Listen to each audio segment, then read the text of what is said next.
Afternoon and good evening. Creative Financing Masterclass with yours truly, the Note Guy, and the man, the myth, the amazing legend, Mr. Chris Prefontaine. Join us here from Wicked Smart and Smart Real Estate Coach out there. So we're honored to have you join us today, or if you're watching the replay, hey, we're still honored for you to tune in and spend some time with us to help answer your creative financing questions and show you some amazing ways to take advantage of what's going on in the market in today's chaotic real estate investing world, and why, unlike a lot of other people out there, now is an amazing time to dive in, not in just feet first, but head first, and utilize the techniques and tools and strategies that we'll be talking about today.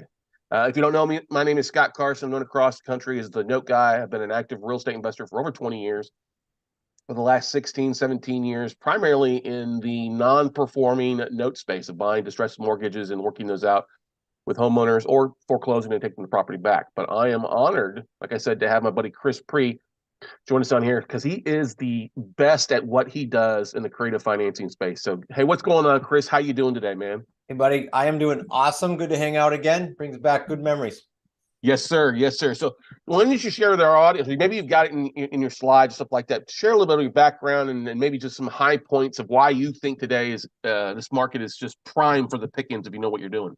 Yeah, and whatever I don't share, I'll add to the slides, guys. So I've been at this 32 years, last month actually, and I will tell you from a timing standpoint, I haven't seen the demand for creative. It's been around since 1600s, but I haven't seen the demand as much as it is right now. I'm talking wholesalers, flippers, everyone, big communities, single individuals calling us, going, "Hey, you gotta teach me how to do this." So I have been at this since 1991, dating myself there a little bit. I've touched a lot of niches, not all of them, but I'll tell you, leading up to the crash, I thought everything was fine. I was pretty conventional in my undertakings. That was 18 years in, you figure. And after the crash, after getting annihilated financially and in every other way, and Scott and some others can relate to that, I had to re-engineer everything if I was even going to go back into the business.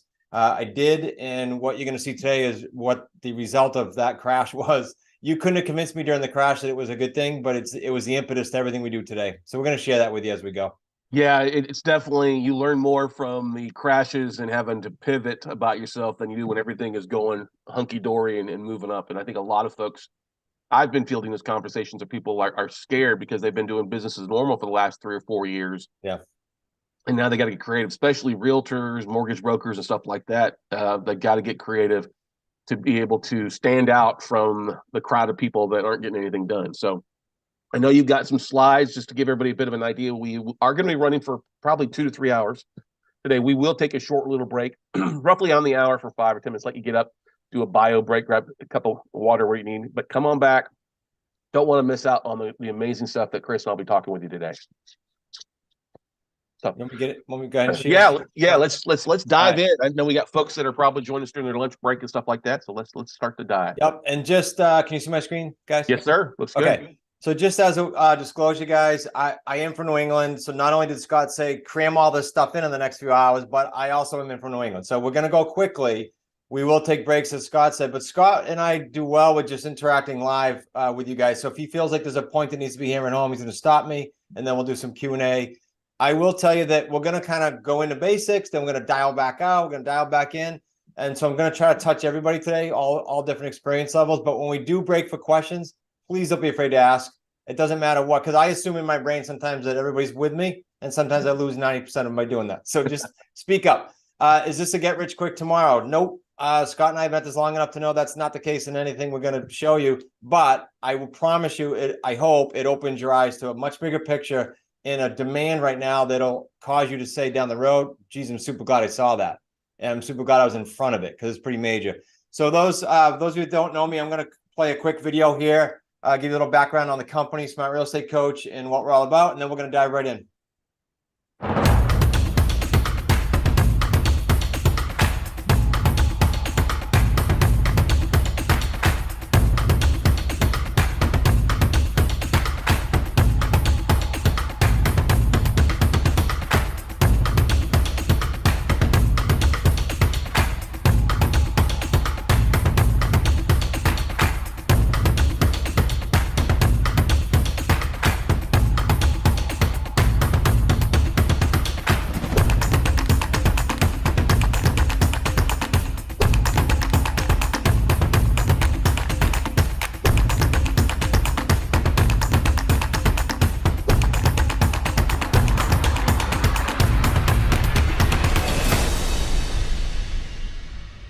All right, let's dig in here. So generally speaking, Scott and I are going to give you a 10,000 foot view on developing a portfolio, guys. But because I came out of the crash and was kind of spent, I wanted to do that without dealing with banks, without dealing with credit checks. Frankly, my credit was in the toilet, so it didn't matter. I was forced to do that. And my personal guarantee wasn't worth anything. So while we're going to show you how to do that, I'm going to show you how to develop 3 paydays. And this is going to be an interesting concept, I hope, for most. I gave you my background, so I'm going to skip over that. When I say I'm going to show you 3 paydays, there is an old way of doing real estate, and that's getting paid once. That's where for my first 18 years, I did a deal, got paid, did a deal, got paid. It's okay. I have no gripes about it. But the fact is, there's a better way, and it's 3 paydays. And if you look at this business model, I'm going to show you guys real numbers later, real deals. We're going to dive deep. But if you look at this business model, I always say to people, look, I don't care if you open in a restaurant. This business model is going to show you how to get paid now when you start doing a deal, get paid monthly, and then get paid long term. That's a great entrepreneurial model for any business. I know many of you weren't so fortunate to be around in 08 like Scott and I, but I'll tell you what I would encourage you to think about is, are you prepared for what's going on right now?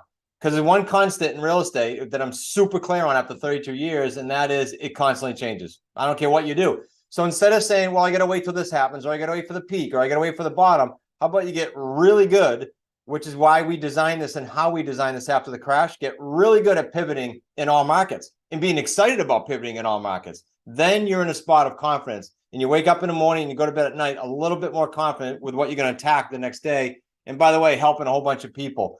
The percentage of deals that are being done right now outside of banks has dramatically increased since the early 90s when I started. You're talking like 2 or 3% of the deals, Scott, back in like 91 when I started. 2%, 3% outside of banks. That number is skyrocketing. I've searched hard. I don't know if you have a number on this, but I've searched hard. I think it's up in the teens, but it's growing, like I said, every day. Obvious reasons with interest rates right now, but also as it becomes more mainstream. I will not take credit for this beautiful drawing. This is my son-in-law, Zach's, my partner. But if you've never bought a house before, the fact is, I told you to go back to basics, right? The fact is, you're going to put down a down payment in most cases. You're going to have a credit check. You're going to have the house as a collateral. You're going to put a personal guarantee in the line. And I have people call me going, yeah, my bank allows me to buy 4 houses or 5 houses because I have great credit. And I say, please, please, please don't do that. You're putting yourself at jeopardy by doing that. I'm going to show you how to get around that. So what is buying on terms? What is creative financing? Scott focused this whole afternoon on this. No banks, no large down payments, and no credit and signing personally. Now, I didn't say no money down, and here's why. 2 of our 3 methods may require you to put hundreds or a few thousand down versus 0. So I'm never going to say 0. And our other method requires you to put $10 down, $10, and you can create an absolute dynasty doing it that way. I'm going to show you how. So the 3 ways we buy: owner financing. We niche down owner financing, though. We really target 99% of our deals target free and clear property. You're going to see why. Literally, the building I'm standing in, Scott was at our last event together. We hung out, and I showed the sale of this building on stage. But at the beginning in 2018, I'm going to show you the settlement statement at the end. We bought this on terms from an owner who owed nothing on it. That's specifically what we seek out. I'll show you why. Subject to existing mortgages, meaning you're going to buy a home and you're not going on the loan. The seller's going to stay on the loan. I'm going to show you that, and then lease purchase. Those are the 3 ways we buy. Let's get a little more detailed what that looks like. All we're doing with all 3 of these methods is we're eliminating the bank. We're totally eliminating the bank with owner financing. When you talk about subject to financing or subject to purchasing and lease purchase, we're not eliminating. They're in the background, but you're not going to be on the loan. The seller's going to be on the loan. When you talk about the, sorry, we got a dupe there, it looks like. Who is this for? We're going to spend a couple hours, maybe closer to 3, depending on your Q&A. Who is this for? I hope I hit everybody right here. 1, you're looking for supplemental income. There are people that love their job, God love them, and they want to just make a 2, 3, 4, 5 extra deals per year. When you see the numbers on our average profits on these 3 paydays, you'll see why perhaps the supplemental will be quite adequate for you. Other people, this is the majority of people I see, want a complete replacement. We've been helping people escape their jobs since literally 2014. Pretty cool. And so we have a clear path for that. Most people come to us stressed out or maxed out schedule-wise with their job and say, hey, give me a plan like in the next year, 2, 3, to show me how to get there clearly and predictably. And that's what we do. Now, if you're on the other side of the coin and your cash flow is kind of solved, you've got all your bills handled, then you might want to plow these deals into some tax-free vehicles. And then last but not least, if you get nothing else out of today, I promise you the skill set that you will acquire once you dig deeper into this, not all today, but once you dig deeper into this, you can buy your own property with this. Can and should. Scott, I was on the phone yesterday with an equity partner, and he said, Chris, I used to know how to buy and sell businesses, but I never knew real estate, which shocked me. He said, 18 months ago, I learned it. He lives in UK. He said, I went to Florida and bought my family's home sub 2. He was so excited. And it's a big home. It's not a small home. So if you learn the skill set, no one can take it from you. You go buy a home for you and your family. I'm going to show you how to do that between 0 and 5% when rates now are obviously north of that. When I say your own home, this is my daughter Kayla and my son-in-law Zach. Zach's my partner and CEO of the company. They bought this home when they came to work with me. They were a bartender and personal trainer. What happens when you go to start your own business, i.e. move together with me as an entrepreneur? You're not getting financed for a couple of years. The bank needs a couple of years of seasoning. But they were able to buy this home. And here's how it looks. Compared to a conventional purchase, here's what happened. They couldn't have bought a conventional, but if they did, at the time, interest rates were about 4.5. Here's what it would have looked like. On your left is a conventional purchase. It was 525. They would have put down around 10%. This would have been their first house plus closing costs. They didn't. They put down $2,500 up front. Now, this kind of broke the mold with a lease purchase. We don't usually put money down, but it was their own home. So they put $2,500 down. 6 months later, another $2,500. That's it. Their payment, if at that time the rates were 4.5, they were, the payment would have been about $2,349 with $600 going to principal. Not much. Instead, they made the payment on the existing loan that stayed in the owner's name, and it was a 15-year amortization, so it was great principal pay down, about $1,000. That's what they did. Now, instead of getting financing later on, which they could have, and just took the owner out, they actually sold this property for north of 6 figures. Their first deal ever. And they would have sat and rented, right, if they just did the normal route. So here's my goal always, and as a company, I want you guys to understand kind of behind the scenes. Scott gets the witnesses firsthand when we network and we do events together. I frankly don't care about selling a product or selling a course. I don't care. What I care about is getting you into some of our resources so that you can do what? Deals. So bridging the gap is this. Bridging the gap is taking this time frame that's sometimes just sad, where people take a course or a seminar and they do it for the first deal, that gap to the first deal. We call it TTFD, time to first deal. We obsess over it. Like all our meetings, our 5-year mission, everything is about how can we shorten this? Because we know when we can shorten time to first deal, you're not leaving the business. You never would when you start to see the size of these deals. So that's our goal as a company. That's our goal with you personally, especially if you've taken courses and spent money. Quick story, 2 people, not probably 3 now to date, in the last 10 years have come to me and said, I spent X on courses. I'm kind of spent. My spouse doesn't want me to do anything. And X for those 3 was 6 figures. 6 figures. And they hadn't done a deal yet.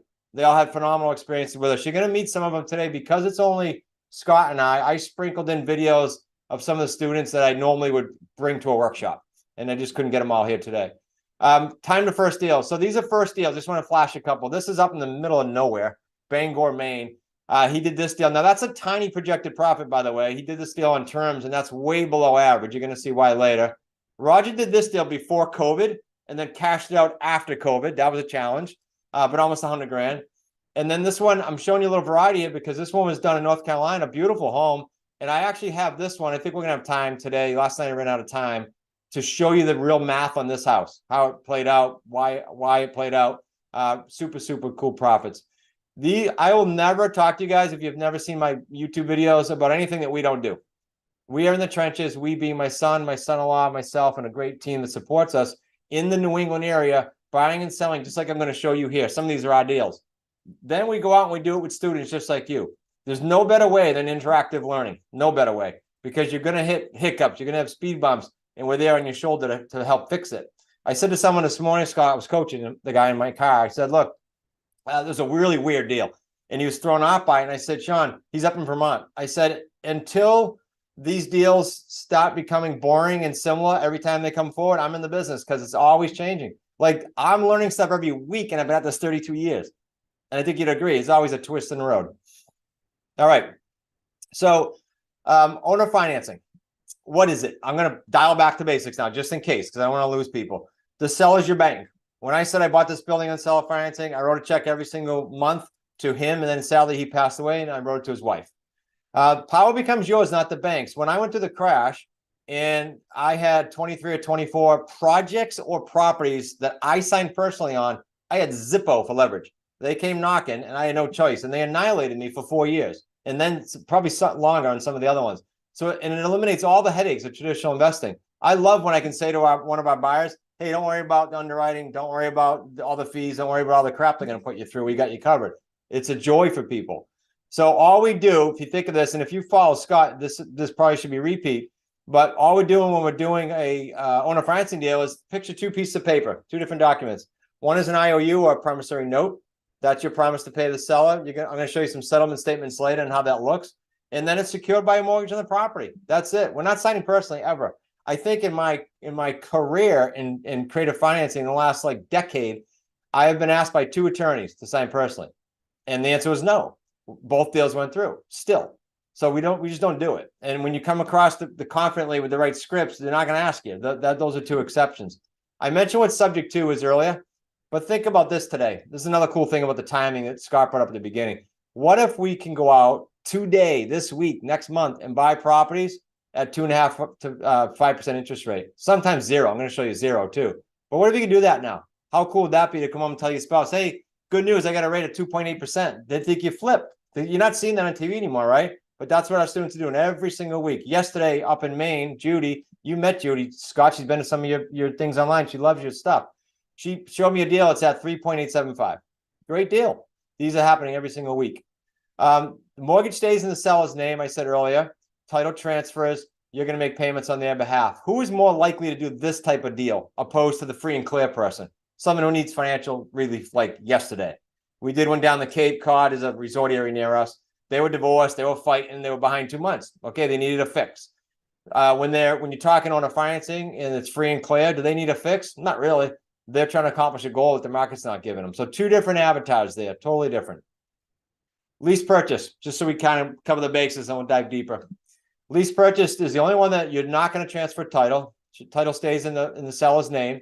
The mortgage stays in their name, and you're going to make payments on their behalf. Very, very simple. Now, I said earlier, our agreements with a lease purchase are built with $10. You're going to meet Brian O'Neill later. He's in these slides somewhere because he couldn't come on live. Brian did his first 8 deals, maybe 8 or 9, and he did them all lease purchase until he finally started to listen to me that owning them is better. It is. But when you're brand new, it's really cool to say, well, I don't have to own it. I don't have any expenses. $10, I control this property. He created over $800,000 in 3 paydays on those 8 or 9 deals. 800 using $10 a deal. Crazy. So you're going to control the property. You're not going to own it. You are going to cloud title to protect yourself so the seller can't sell to Aunt Betsy and you're out of the picture. So it was a way to do that too. This video, you probably met her too at the event, Scott.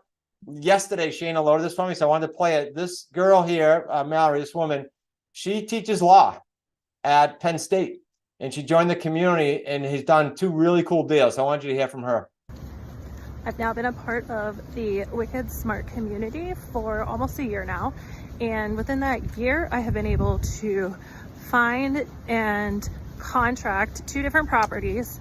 And these are the first 2 properties that I've been able to own as an individual. And even though I do have some real estate background, I have not been able to, I had not previously actually acquired properties on my own. And so if you are looking for an opportunity to actually be an investor, to have the support, to have the background of real estate investors in your corner and having a community behind you, highly, highly recommend being involved in the Wicked Smart group and really utilizing all of the resources and tools that they have. So I am a happy subscriber and a happy member of the community. You gotta, the biggest thing about that is the glasses. You gotta love them. All right. Yeah, I didn't recognize her the glasses on at first. That's why I had to bring up who it was. All right, how are you guys going to find these sellers now? I told you what kind of deals, right? So let's just kind of walk through chronologically. How are you going to find these guys?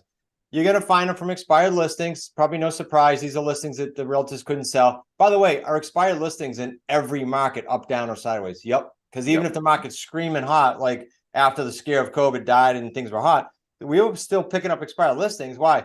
People still overpriced. People still have functionality issues. You know, divorce, death, things happen where properties just didn't sell. For sale by owners, for rent by owners, I didn't list. Those are great because there's some tired landlords in there. Referrals are great. And niche list. What do I mean by that? I can literally say, like, we're looking for an office right now because I sold this building. I got an offer we couldn't refuse. I'll show you the settlement statement later.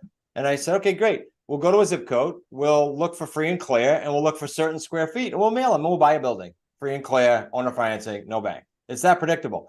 Niche list. Purchase properties between, say, 19 and 22, 2019, 2022, with very little equity. Love those. There's all kinds of niche lists. You can literally buy a list of anything, and we'll show you how to farm those if you run out of leads in your particular market with the other ones we have, just to give you an idea. The great thing about what you're talking about there is that we follow that niche list with the lists of notes that we get from banks on a regular basis, because there's still that gap between we just want to buy that debt at a discount versus what the bank is selling. So they are great lists because those borrowers are distressed, they're motivated, and if we can't buy the debt at a discount, it's an awesome way to find some great cash flowing properties because you can see the interest rates, you can see the last paid.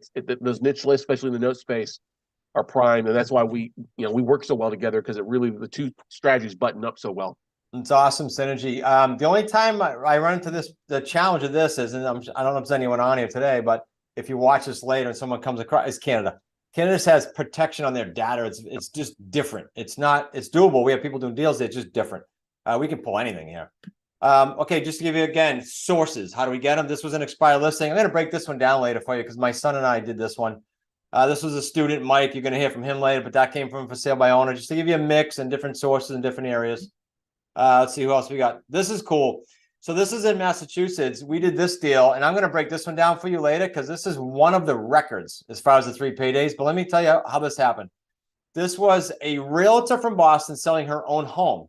When you hear the deal, how this went down later on, when I show you the numbers, everyone says to me, why did she do this? Like, they're all confused. We purchased this house for $945. We put a whopping $8,000 down. We did break the mold and put money down. We structured a $2,500 per month principal only payment. So now we're back to 0%. And we said in 48 months, we'll pay it out. Now, this deal changed a few times. It actually ended up going six years, even better. But we structured originally that deal. And what was her motivation? I want to add it here, then I want to show you the math later. Her motivation and why she couldn't sell it as a realtor, and she was a good realtor in Boston. She had an ill mom in the home with her, and every buyer that came forward, look at that home. They wanted to move in, right? I would if that was my primary home. She was trying to get every buyer to wait and let them live in the home for like 6 months to a year because her mom was ill, and she was just freaked out about it. And we said, sure. And I'll tell you how we structured the numbers on that later. Why these guys want to sell to? I think I may have hit some of these, but they want to maximize their price. They might want to maximize cash flow. Like the gentleman with this building wanted to do some estate and tax planning. Guy wasn't hurt, and he was one of the largest landowners on the island here where I live, Alan. And he sold us this owner financing. Preferred it. Actually, when he was alive, said to me, I'm begging you not to refi conventionally because he forgot to put in a prepay penalty, Scott. Please don't pay me off. Because for tax reasons and estate planning, he was getting good cash flow. And of course, other personal reasons. I could do an hour on why sellers sell to us. Okay, one way we then exit the property. And we won't go too deep on this today, but my son Nick specializes in this. He helps all the students. He's been with me since 2014, going on 10 years. We exit rent-own. Now, I got to do this disclosure here, and Scott probably knows what I'm going to say, because there are people doing this incorrectly all over North America. If you listen, this is public knowledge, so I'm not stepping on anyone's toes. If you go onto some podcasts with people teaching rent-own, you will hear them, I promise you, say, yep, I put a buyer in the home. I don't care if they qualify. I don't even check them. They give me a deposit. They default. I put another one in. I get another check. Now, that might be okay legally, but it's morally and ethically stinks because you're setting the buyer up to fail. I don't know how you go to sleep at night doing the hundreds of those. So Nick, my son, I'm pointing behind me because he's in the office here today. He has a very, very strict protocol with buyers. So we're dealing with real buyers that need time versus someone that rented, screwed up their credit for the last 30 years and tries to get into a home. No, that's not who we deal with. What is rent-own then? It's simply a program to help buyers that are truly buyers, give them time to become mortgage ready. Now, timing. This is interesting. I added this, Scott, this week. We have a mortgage broker in our community, and he's been in this 23 years in the mortgage business. He does hundreds of loans per year. So that's a good, I would say it's a good test case. He said, Chris, out of 100 applications, I'm lucky if 15 to 17 qualify. So I used 18 qualified today. Now, Does that mean the other 82% are great rent-to-own buyers? No, but that's a big pool to fish in to find the true buyers that have a legitimate, sadly, sometimes credit hiccup or rates just doubled and they had to buy this home. They don't have enough down payment, on and on. This is an amazing timing right now. Amazing. It's pushing a lot of this right now. Now, who are your buyers? I think I hit most of it. Self-employed, like when Kayla and Zach came into my business, they weren't financeable yet. Credit dings all over the place. That continues to be an issue in any market. Changing job is just like starting a new business. By the way, if you Google this later, not now, please, but if you Google how many people have started new businesses and left their W-2s since COVID, it's record numbers, like crazy. All of those buyers who come from corporate America usually have good credit, usually have a great package they left with, and some of them don't even know it, Scott, right? They go to the bank and they're bummed out and lose hope that they can't buy. Like I've had people come and say, yeah, I was at the bank and they said, no, you can't buy a home yet. You're not qualified. And they have down payment. Great buyers. So that's who we love dealing with. Why do they need you? I think I summed it up already in the slides so far, but time to season their credit, time to season if they're self-employed, time to save up more money. That's a biggie now with rates doubling, right?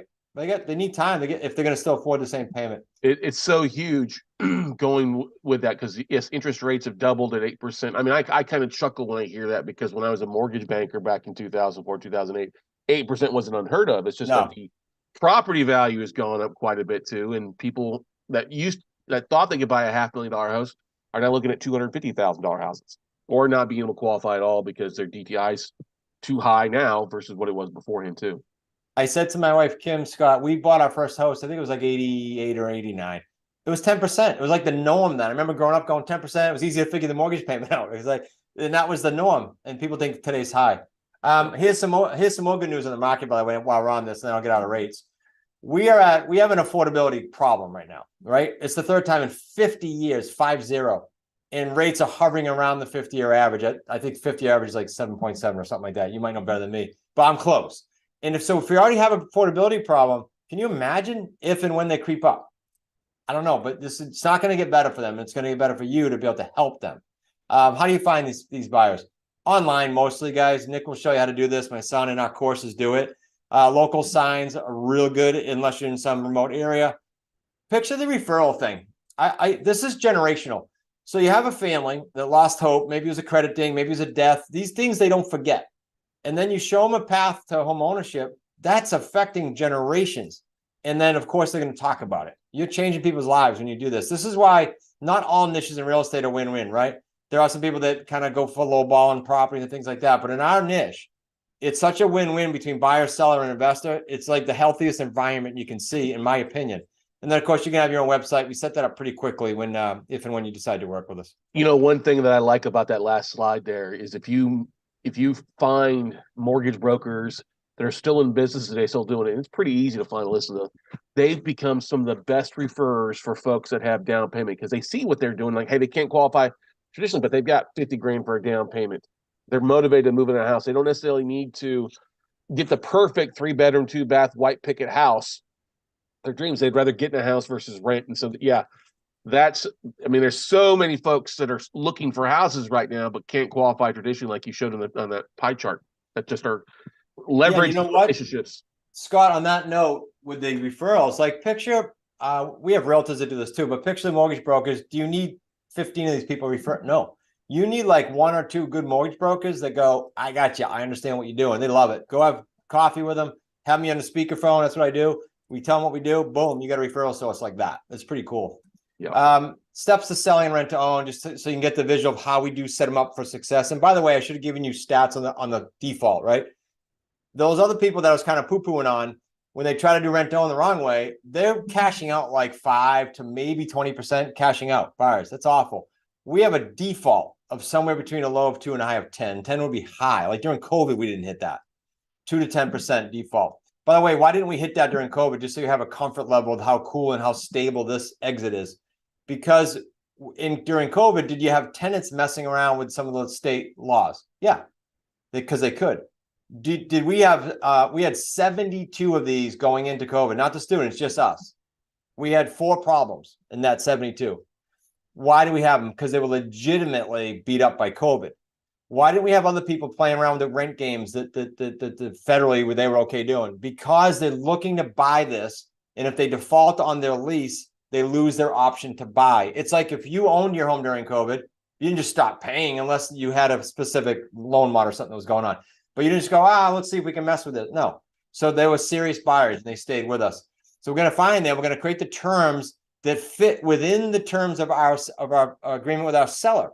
So we can make sure we fulfill both sides of this. And it has a definitive on or before purchase date. Quick kind of background on buyers. And again, this could be, each one of these things could be like an hour seminar. This particular buyer, this is our property, not too far from where I'm talking to you now. This buyer came in, get this, Scott, put down $100,000. Now that's not the norm. That was our payday one, $100,000. Why? She doesn't have a green card. She's not financeable yet. I've never met a woman who works so hard. She must have 7 or 8 businesses. It's incredible. So with pleasure, we put her in this home. We've never heard from her. She's still in the home. That's why it says projected. The deal's not done yet. This is a home that we first started out on a lease purchase. And I'm going to show you a technique later. We changed it to sub 2. Now we own it literally forever. So she's in it. And that's a typical buyer headache, right? That she thought she could never buy. Mallory, Penn State professor who you met, this is her first deal. And I said to her, can you tell me the kind of the background on this one? So these guys were renting, the buyers, just giving you kind of why the buyers come forward. The property was sold where they were renting.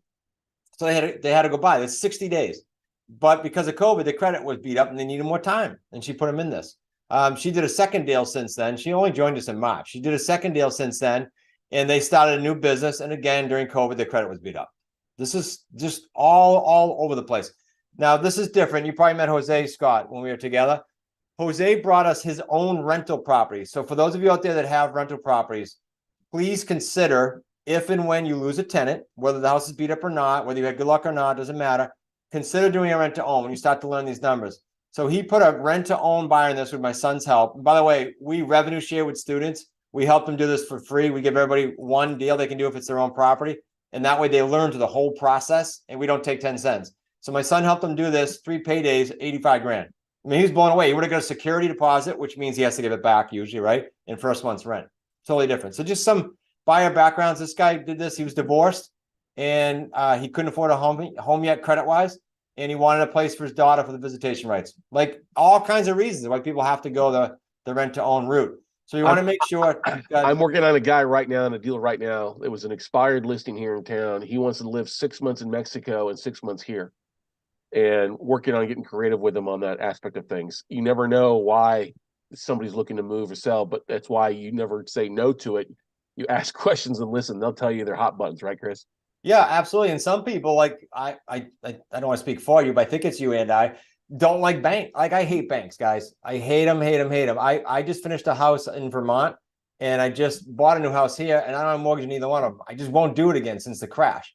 Now, please understand, I'm not saying that to brag. During the crash, I went from, Scott knows my story, a home overlooking the water about 2 miles from here to a one bedroom, 975 square foot apartment for $900 rent. So I get it. I've been there and I just vowed never to do it again. And guess what? If you experience that or you're not in a good spot now, that's exactly what I had to go through and I can help you through it. So on the rent to own, what are we looking at? We're looking at the same stuff you do with a house, purchase price, down payment. What can we get you up to for down payment? Monthly rent payment. That's not credited for them. They would have no incentive to go get a loan. And then here's a key. What is their mortgage ready time? Remember I said we set them up to win? So, okay, so we could put them through our own underwriting process with a third party that says, hey guys, I spoke with your buyer, Scott, and he can be mortgage ready in X amount of months. And we make sure that fits with what house we're trying to put them into. And then we structure the length of the option and the term with them. That's it. Now, do we structure, if they say, hey, they'll be mortgage ready in 24 months, do we structure a 24-month term with the seller? No, we leave wiggle room. Life happens. Cars break down, credit cards get run up on accident. Things happen. So we got to give them time to wiggle room.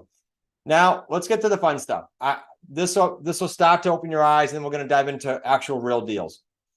I keep talking about 3 paydays. We have trademarked this federally. And my logic here was real simple. I said at the very beginning, in case you came on later, I was done with every January going, I got to get back on the treadmill. Do a deal, get paid, do a deal, get paid. I was a realtor, did it. Builder did it. Flipping did it. Rehab did it. It's so much better when you can say, cool. I get money now when I launch this deal. I get money every month now. And I get money in 2, 3, 4, 5 years, whatever term I structured. Our family, these are our family numbers, and I'll give you the Wicked Smart community as a whole, all across the country, because we're a little low in New England.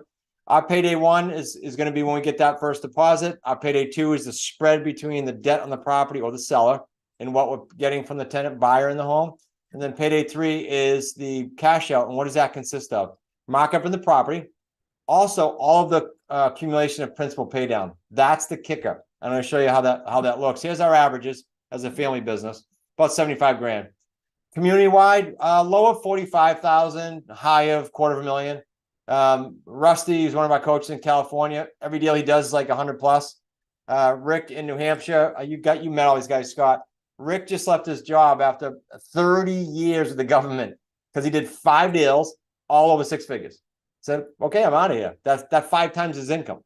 Right. Wasn't Randy Story, who's is 100 plus or whatever like that? Wasn't he a PE coach doing his deals during lunch or something like that? Rusty was a PE coach and a basketball teacher for 23 years. And he would have them do laps. And then during laps, he would make some calls. He'd send the kids on a run. He did whatever he could to get there, Scott, right? To get free. And he's now full-time. He's awesome. Some of you will work with him. Actually, if anyone decides to work with us, you start with Rusty for 90 days. Very appropriate. He's been a coach for 23 years. He brings you through the 90-day curriculum. We thought that was kind of a good fit. All right. This is going to, I hope, sort of exhibit why I say you can get off the proverbial treadmill and not have to be transactional.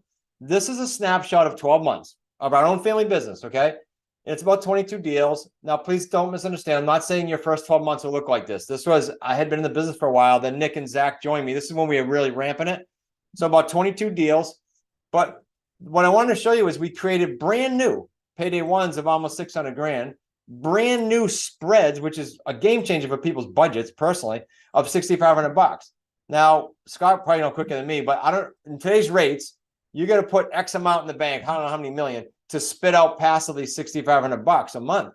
I can't put that in the bank that quickly, as fast as I can run, but I can show you how to create these deals and do that in the next 12 months or so. And then payday threes of 800. I'll tell you guys, when Kim and I were renting that 1-bedroom apartment, here was my aha moment. It was the end of 13, and I got through my first 13 deals, and I kept these on a spreadsheet. Payday 1, payday 2, and I had dates. And when it hit $1 million, and it hit that for me at 13 deals, I came home and I said, I get it. Like, I get the 3 payday thing now. That's when I started thinking about trademarking it. And the light bulb went on, and I never stopped, because you could stop working with that for 6 months, 8 months, whatever. Go have a trip with your family or ramp it up, whatever you want to do. The point is, you're not on a treadmill. It's totally different quality of income. So I want to insert this. This is also a kind of a new insert this week. So people go always at the end, okay, you showed all those, but how much does it cost to do this? I had Steve Murnick on a class with me yesterday, Scott, and so I asked him to share, and it was actually lower than I thought. I've been saying to people, look, depending on whether you hire a VA or not, a virtual assistant to help you call, which I would suggest you do. I couldn't afford it when I started. So that's why I said, depending on if you do or not, you're going to be somewhere between $400 and $1,000 a month to get your business to 1 deal a month. And 1 deal a month's super lucrative. Steve got on yesterday and said, Chris, I also couldn't afford it. And I think he didn't hire a VA first, and he was somewhere around $300 or $400. So you can go pretty cheap. The lead sources and all that is cheap stuff. It's just a VA that kind of drives that up by like $400. So pretty insignificant when you look at any other business, in my opinion. All right. I said earlier that I showed you that owner financing deal that I would dig into the numbers. I'm going to show you a few numbers here. And then, Scott, you stop me whenever you want. We'll do some Q&A because this gets deep. But so the point is not for you to go, hey, I get it. I get all these numbers. No, the point is just so you can see the potential here. Now, expired listing is one thing, but let me tell you why this guy came to us. Super, super cool guy. We've cashed this out already. He sings praises about us. He lost his son. He had twin boys and a girl. This was his second home in New England. He lost his son. He's just like, Chris, closure. He's from the West. I just want out of here. So what we did is we purchased this for $399. It was debt-free. He's in good shape. Dr. Tony. 48-month term we structured, and we went out and sold it, rent to own, $429. Payday 1, the buyer came in with a deposit. Super cool deal, 80 grand. 40 of that's up front. And you'll learn, Nick has mastered this, my son. We staggered the other 40 grand because not everybody has this money sitting around, even though they're good buyers. So they can better their position, better their mortgage readiness, and better our cash flow. So it's a win-win by saying, hey, I got tax refunds of this much a year. We had a police officer, sergeant in the state trooper in Massachusetts, say to me, hey, Chris, I have sergeant retroactive pay coming. I can give you this much of that. So whatever they have, we have that conversation with them and get that deposit up there. That was our payday 1. Payday 2, we were paying $1,000 a month to Tony, principal only, 0% interest deal.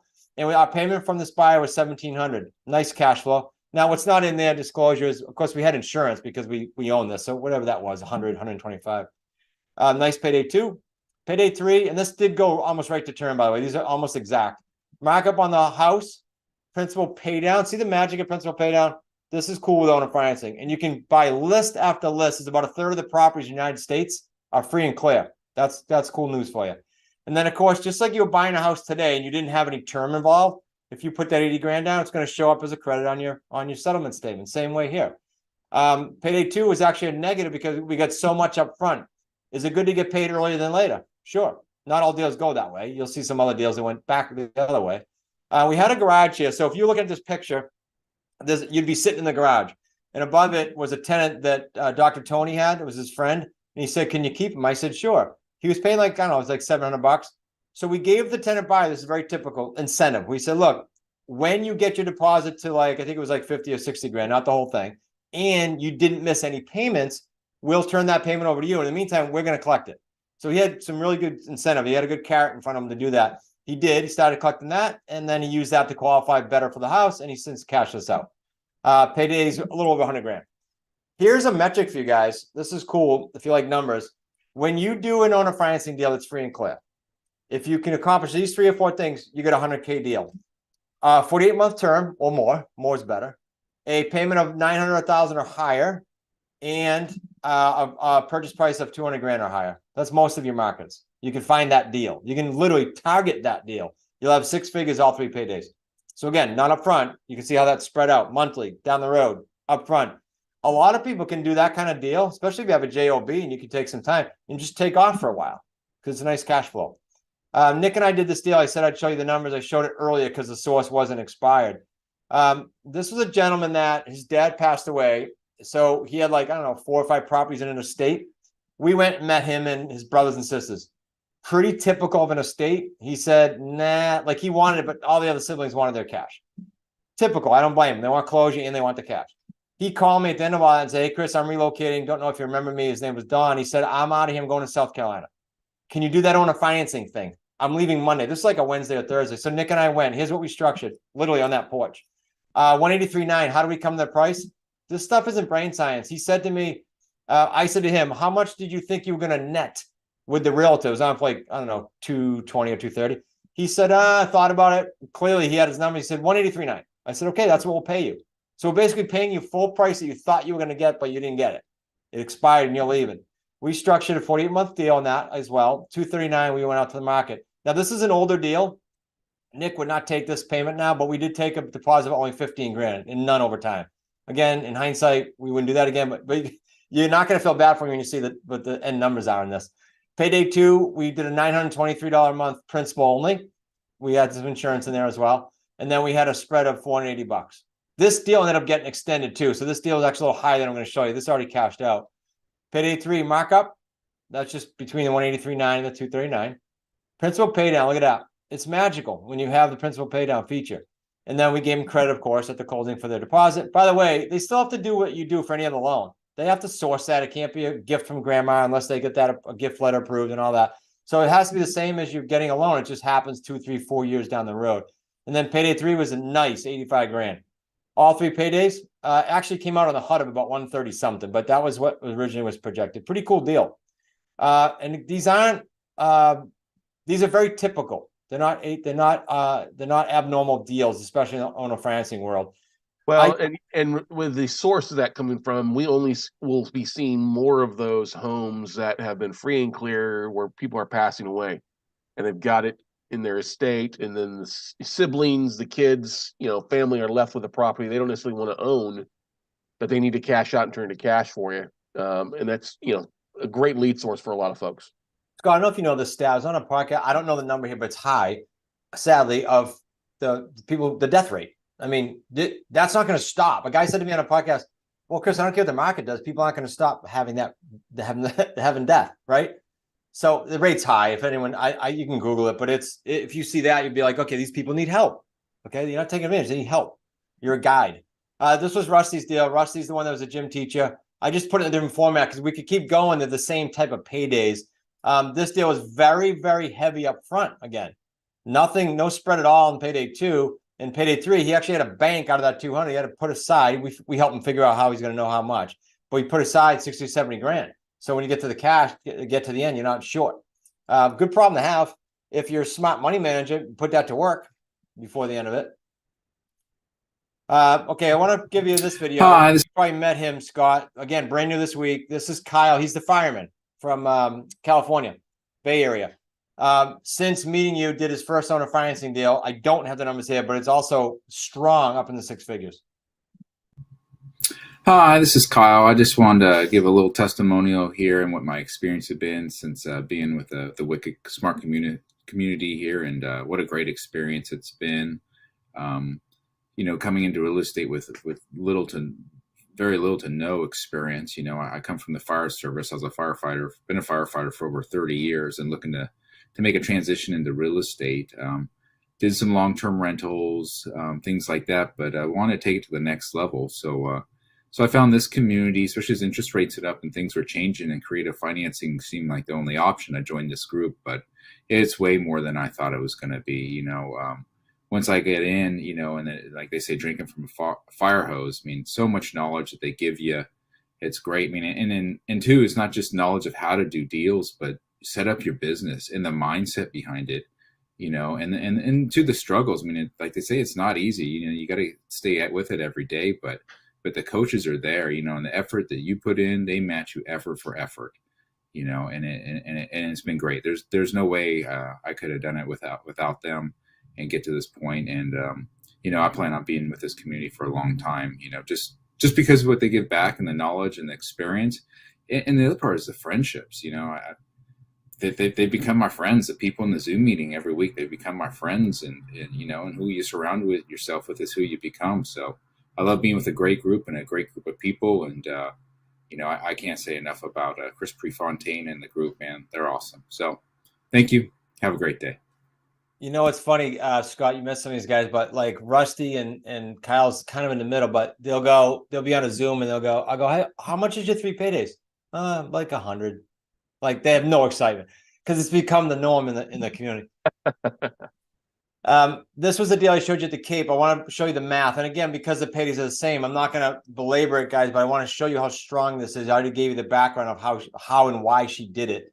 So we structured that 48-month deal. We ended up selling it for a little over 1.1. But here's how the math went. And there's a punchline at the end of this. Deposit $100K, of course, because it's a big house. Monthly payment to her, payment from the buyer, and the cash flow. Markup on the sale, principal pay down. Look at that. It's ridiculous how much you can go when you go through this. And then, of course, we give them the deposit credit. Payday 3, 181. All total, it's almost 300 grand. Now, here's the punchline. There's all kinds of nuances with these deals, like the deal after the deal. When she was staying in there with her mom, remember I said that was her headache. When she was staying in the house, she gave us a $2,500 credit. So we didn't have to make a payment. We just got a $2,500 credit against principal. She paid the taxes herself and kept up the landscaping while she occupied that. It's almost like she owned it. She just was really stressed out and anxious with her mom and didn't want to deal with owning it for whatever reason. And that's why people look at me and go, why did she do this deal? Super lucrative for us, solved her headache. That's all we did. Scott, I can take a breath here, or if you think we handled it, it's up to you. Oh, you're muted. It helps if I unmute myself there, doesn't it? Got a question here from the YouTube live stream. Okay. Eleanor asks, when you are putting a buyer in there, when you're selling them terms, are you running them through an RMLO to make sure they can qualify and that the loan is Dodd-Frank compliant? Yeah, good question. Super important. Yes, we have a third party that does 99.9% of them. And not only that, but covers our butt because it comes with a 40 or 50 page report. It comes with a DTI statement that they have to sign, and it comes with a mortgage ready plan that they have to sign. Because if you do ABC, and if not in the agreement, it says if you dismiss that service for any reason, you quit because it's happened, you default on the agreement. If we want, we'd be in control of that. But yes, short answer is yes. Cool. Another question is, can you do lease options in Texas? I thought they were outlawed. Nope, cannot do lease options. Well, they're not out live. There's actually a seminar going on this week on how to do them properly, but you can't be in a sandwich. You can't be in the middle of it. There's some guidelines that you can make it work, but we just stay away from it. We do sub 2 and owner financing. And I'll tell you, whoever asked that, and thank you for asking. So we have all the agreements for all the states. We have a separate set for Texas, and we have a separate set for Canada. And if you ask me what my last 30 or 40 deals were, I didn't do lease purchase even here. Why? Because when I own it, it's tremendously more lucrative and from an accounting standpoint in every way. So I prefer sub 2 and owner financing, and that's what they do in Texas. Now, what's really cool is the attorneys in Texas, they get it. You don't, around here in New England, you start doing sub 2s, and some of the attorneys have no clue what you're talking about. In Texas, they're like, yep, let me show you how I do it. Done. It's just a different, so it's actually easier. Awesome. Yes, you can do this everywhere.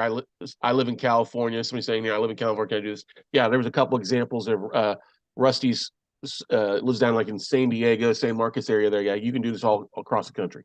Yep.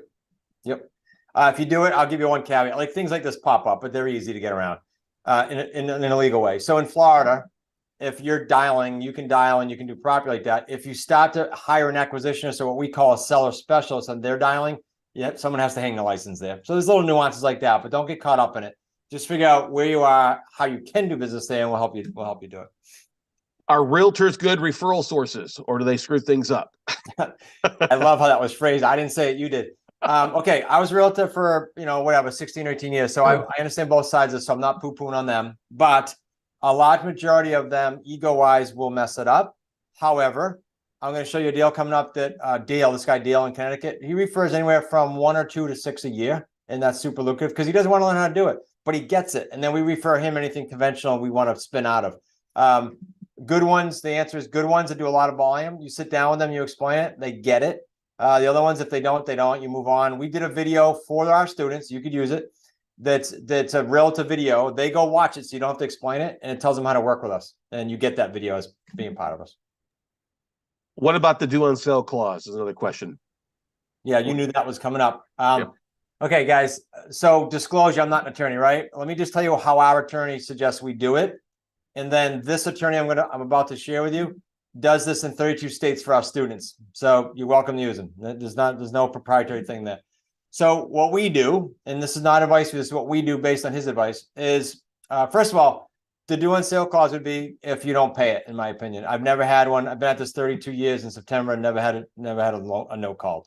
So what do? Pay your bill. If you commit to paying your bill, you do what you say you're going to do. Now, legally, we do some things that he suggests, and that is we put it into a trust. The trust naming, if Scott lives on 123 Yellow Jacket Road, the trust is going to be 123 Yellow Jacket Carson Family Trust. Why?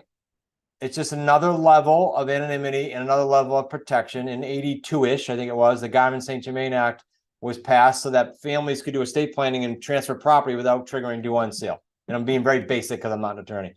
So we do things like that. And then it's important how you insure it. I have a video on YouTube on how to properly insure a sub 2.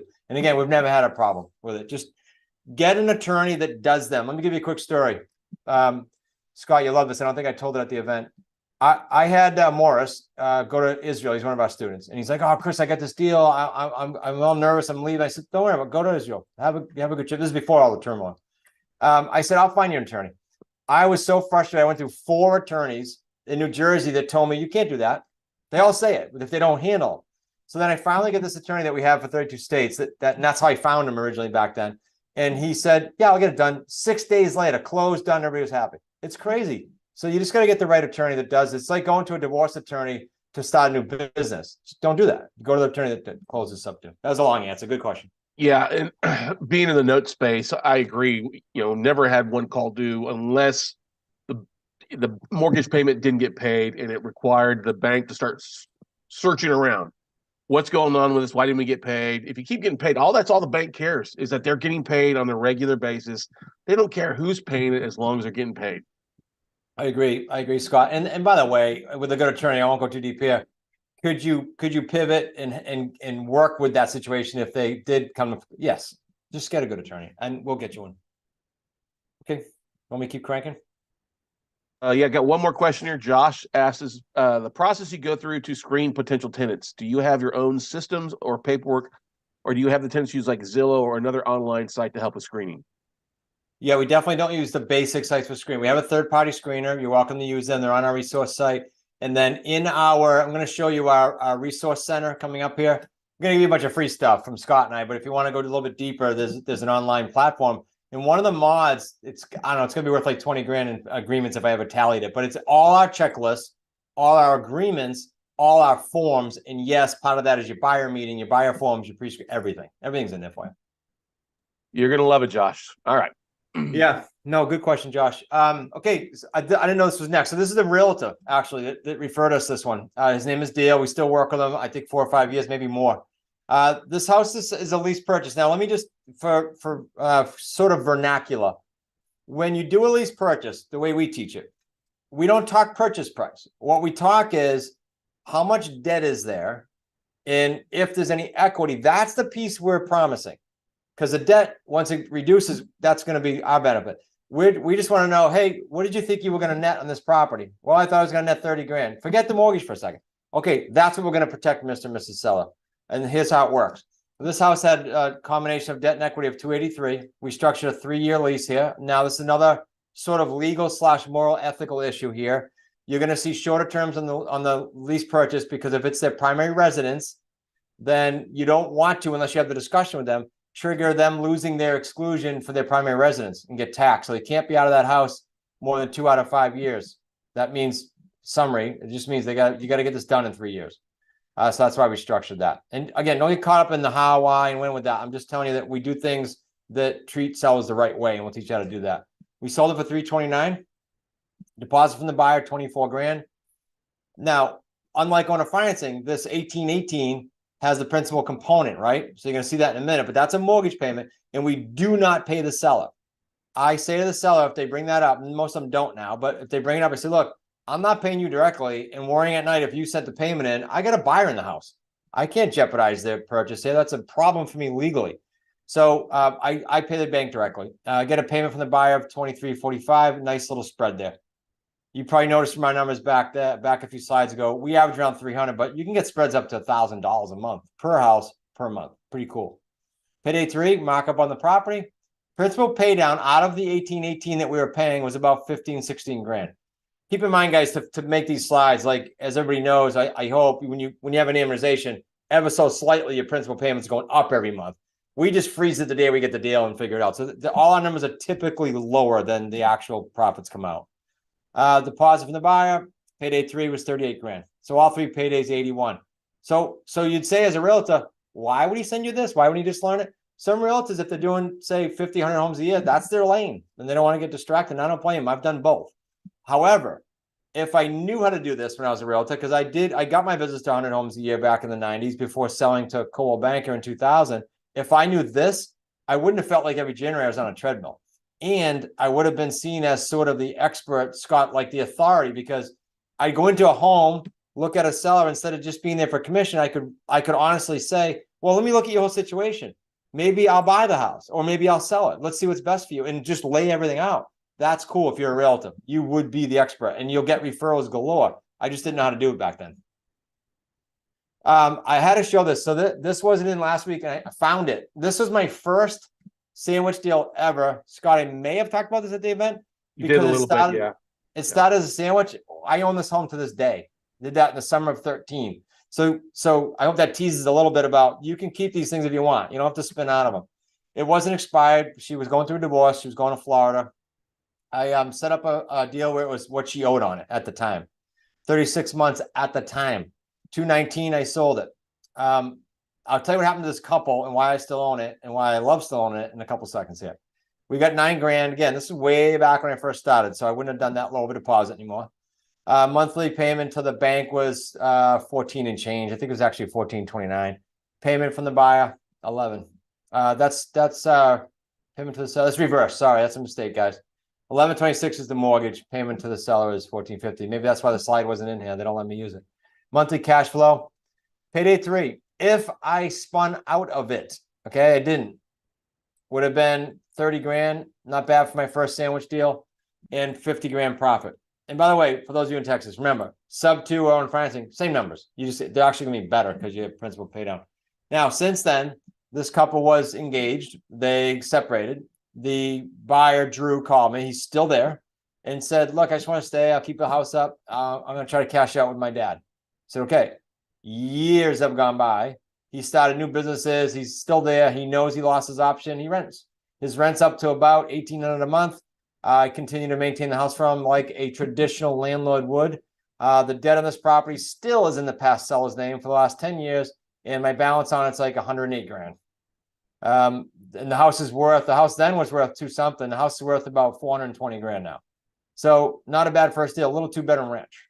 So we can show you how to do this. I call that wealth stacking, guys. It's when I look at your portfolio, you get up to like 3 or 5 properties, not a lot, 3 or 5. And then we say, okay, when is this seller due? When is this term due? And we start to massage the terms and we renegotiate a little bit for win-wins, and we get some so that they're staying in your portfolio long-term. And it's your choice. That's the cool thing as you get your cash flow up. All right. Steve's not here. I need to show this one because this will spark questions. If you're used to hearing about rehabs, people say, well, what if it needs work? Can you still do it? This house, I wish Steve was here to tell it. He's one of our coaches now. This was one of his first deals. Scott, the floor plan was upside down, like a flip plan. There was plywood on the floor. There was like one toilet and no kitchen. Okay. It's a disaster. Wow. The guy was trying to sell it for basically after repair value. He already moved out of state, got remarried, and was just sitting on this thing. So Steve bought it for subject to the existing loan for what's owed, 161 as is, left it as is. What we do is we structure a deal with the buyers that stipulates exactly the dates on what they'll do. So they have a plan. Yep, I know the bathroom needs to be done. Yep, flooring, boom, boom, boom. So they don't sit in your house and screw it up more. And then what happens is, if you can imagine, remember the 82% of the people that don't qualify for loans? The people in that 82% that are like mom and pop contractors or, single Joe with a pickup truck, there's a lot of them. They do jobs for cash. They don't report to IRS. They're not bankable. That's who loves these rehabs. They can't get bank financing, but they know how to do the work. So that's what happened. Steve went by this house with his then wife, Lauren, the next day. Scott, there was like flies. He said like 12 people in the house working, tiling, doing better. They know how to do it. They fixed the house up. This deal cashed out about 2 weeks ago. Check out the numbers on this. He didn't put 10 cents in for rehab. So you can do it. 21 grand paid too. Pretty standard deal there, actually. And all total, 67 grand. Just literally cashed out. Actually, Steve yesterday said it was about 71, 72. And that was a rehab. Got a question here from someone. What's a slide broadcast on the thank you, because he was here. He would have did. I did a bad job. Slide broadcast is where he took a list of phone numbers, a specific list he bought, and then he put a voicemail out to all of them. And on the second attempt with that, the seller called him back. With the new laws, you can be very specific what you say in that message at the very beginning to introduce yourself. But like anything else, you can do it. Yeah, it's one way. If you don't like to make phone calls, you could literally upload a list and then record a voicemail, and it goes out to them and it shows up as a missed phone call into their voicemail. And it's an effective way. We've done it with borrowers. We do it with expireds and stuff like that too. So yeah, it's a smart way if you've got limited time and can't make phone calls, but they hit everybody at once. Scott, you did a cool thing at our event just to exhibit to our audience. You did a broadcast to a text list, right? Yeah, exactly. I bought a list of expireds there on that Thursday night. Upload the list. It was like 65 people in just my area here in Austin, and sent out a text blast. It went out to 40 of them, and I ended up getting 5 phone calls back the next day. Crazy. It's crazy. When we say this is predictable, guys, super predictable. By the way, I didn't give the stat. I'm sure Scott gave you guys this at some point, but just yesterday I was with Jay Connor. You probably know Jay, Scott. Yep. And he said 65, so I Googled it. I had Nick Google it. 65% of mortgages are under 4% right now out there. 65%. And 24% of them are under 3%. Now you can't get them all, but you don't need them all to get these to get like a really killer cash flow going. Yeah, you don't. I mean, this is the thing. There's so many. Distress means more than just not making their payments, struggling to make their payments, or they have property, or they moved out. Especially if you're around military bases too. There's a lot of guys that bought houses. Like we have Fort Castro, or it used to be called Fort Hood before they changed it. Killeen, Fort Hood, that are people have moved all across the country and they're stuck with this house they have that they just want to get off their backs. They can't there to rent it. They're not dealing with it. They just let it off their backs in so many cases. It's a great way to really create a win-win and help some folks out. Yeah, timing wise, people say, well, why would people sell? And I didn't say this earlier. Why would they sell if they have a little more? Well, for all the reasons we already talked about, life happens, right? So here you got someone with a 2, 3, 4, 5% loan, and the buyer pool just dried up, and the media screaming doom and gloom. They're in a panic, and that's why our phones ringing off the hook now, and our students. You could care less about the ex-wife, but the credit cards were in his name. We said, I'm not signing this deal unless the credit cards get paid. So we did them over the course of like 3 quarterly payments. Deposit from our buyer, 41 grand. You're going to see at the end of this, we had to pay 4,100 in arrears, but we timed it with the attorneys to just wait till we get a deposit. We have 41 grand. It was a good one. There's nothing over time. It all came up front in this one, luckily. By the way, will you, as a new investor to the creative real estate world, take on deals sub 2 lease purchase or owner financing before you have your buyer? No. You make it contingent upon finding your buyer. Now, after you have 2 or 3 deals with cash flow coming in, can you get creative? We pounced on this one, and by chance, we got a buyer first, but we have, at this time, probably 60 other deals paying us, so it was okay if it didn't come in first. We knew we could sell it. It was a good price. This expired at around 425. We didn't have to mark this thing up at all. We just went back to what the market was and got the 82% that weren't being marketed to. That's all we did.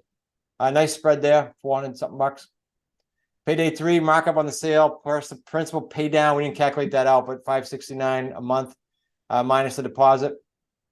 28 grand payday 3. So pretty standard deal here. There's the arrears. And then that brought it down to 79 grand profit, right around our average, like give or take. It doesn't, like, the numbers don't lie, right? It's always going to hover right around then. Just to break this up, so you don't have to listen to Scott and I blab, I'm going to sprinkle in some other people here. Mike was at the event where Scott and I were. Mike's in California.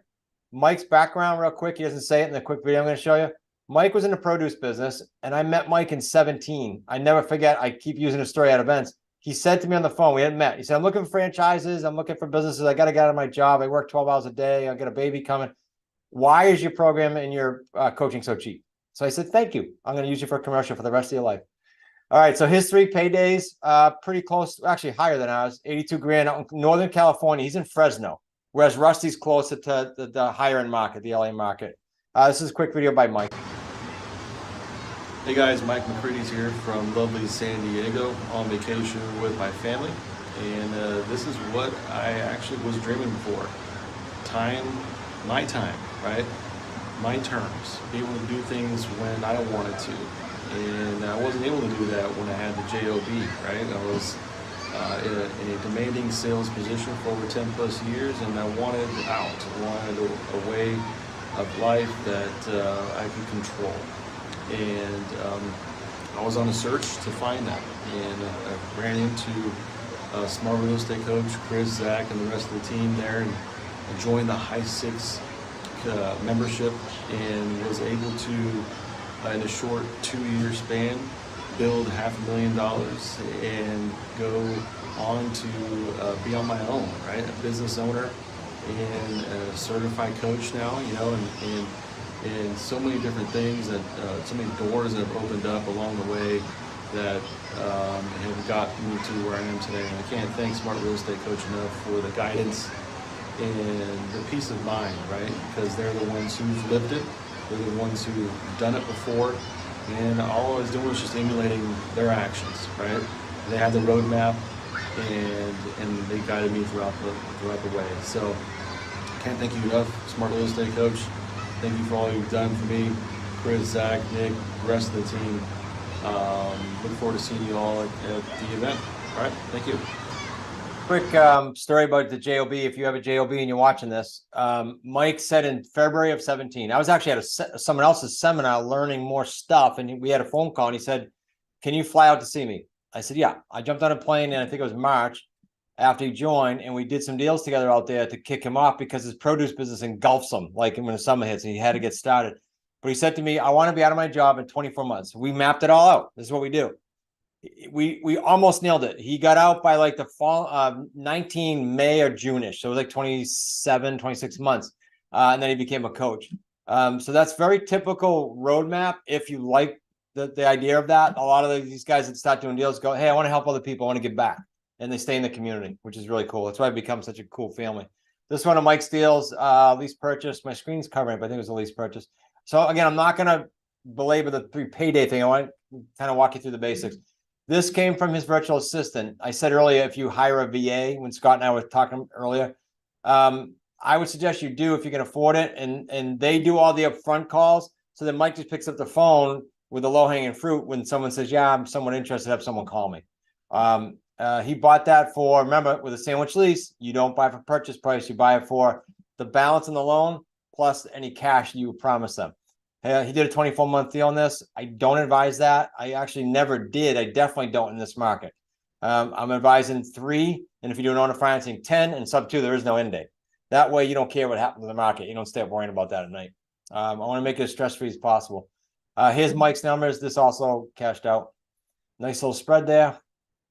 Mike is, by the way, ultra conservative. I bet you the most conservative in the community. So Mike takes a deal.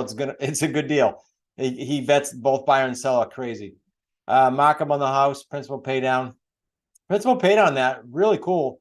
So I don't know what the rate was back then, but $1,080 a month in principal is a nice little deal. And then payday 3 is about almost 50 grand. So he was below his average in that, but still super cool. I remember he did a deal, Scott, about 6 months ago. And again, the excitement in the community is funny. He said, yeah, I was only like 50. Like 50, Mike? You know, it's crazy. And then, of course, then everybody laughs and catches themselves. Yeah. Any questions pop up? I can keep rolling. No, I was going to simply say, did you need to take a little break, 5-minute break, or are you still good to keep rolling? I'm fine. Depends on the audience and you. Yeah, I think we're still good. If you're okay, we'll keep rolling. No coffee. I'm still in overdrive. This is Rick. Scott, again, has met most of these people. Rick's not far from me in New Hampshire, has a much higher per average. He's just happened to structure a bunch of really cool owner financing deals right out of the gate. Rick worked personally with me for his first 5 months after getting into the same program Mike did. And Rick's now a coach. He coaches some of the lower level students coming in after Rusty does. And his average is over 6 figures. Pretty cool. This is the gentleman that left the government after 30 years. So he ran like 150 people, whatever the numbers, it's over 100 in the government, and had meetings all day, every day, except for Saturday, Sunday, and was able to do this. How? We just structure a plan. We take your schedule apart and we say, based on your goals, is it going to be adequate for the time? Or do we have to dial down your goal, or do you have to dial up your time? We just make sure you're realistic coming out of the gate, because there's far too much marketing going on.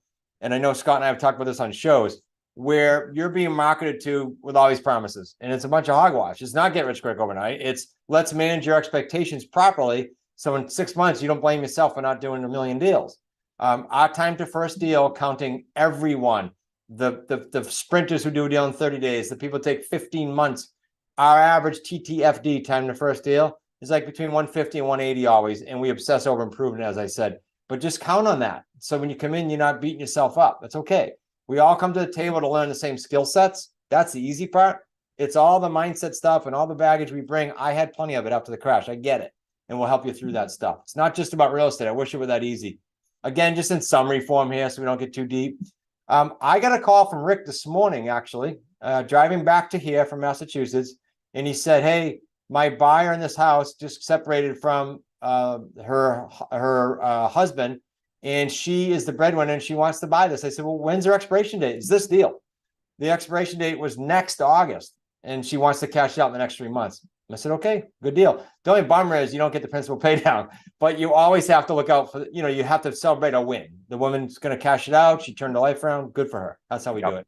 Almost 100 grand. So will it be a little shy of that? Yeah, we cut it short.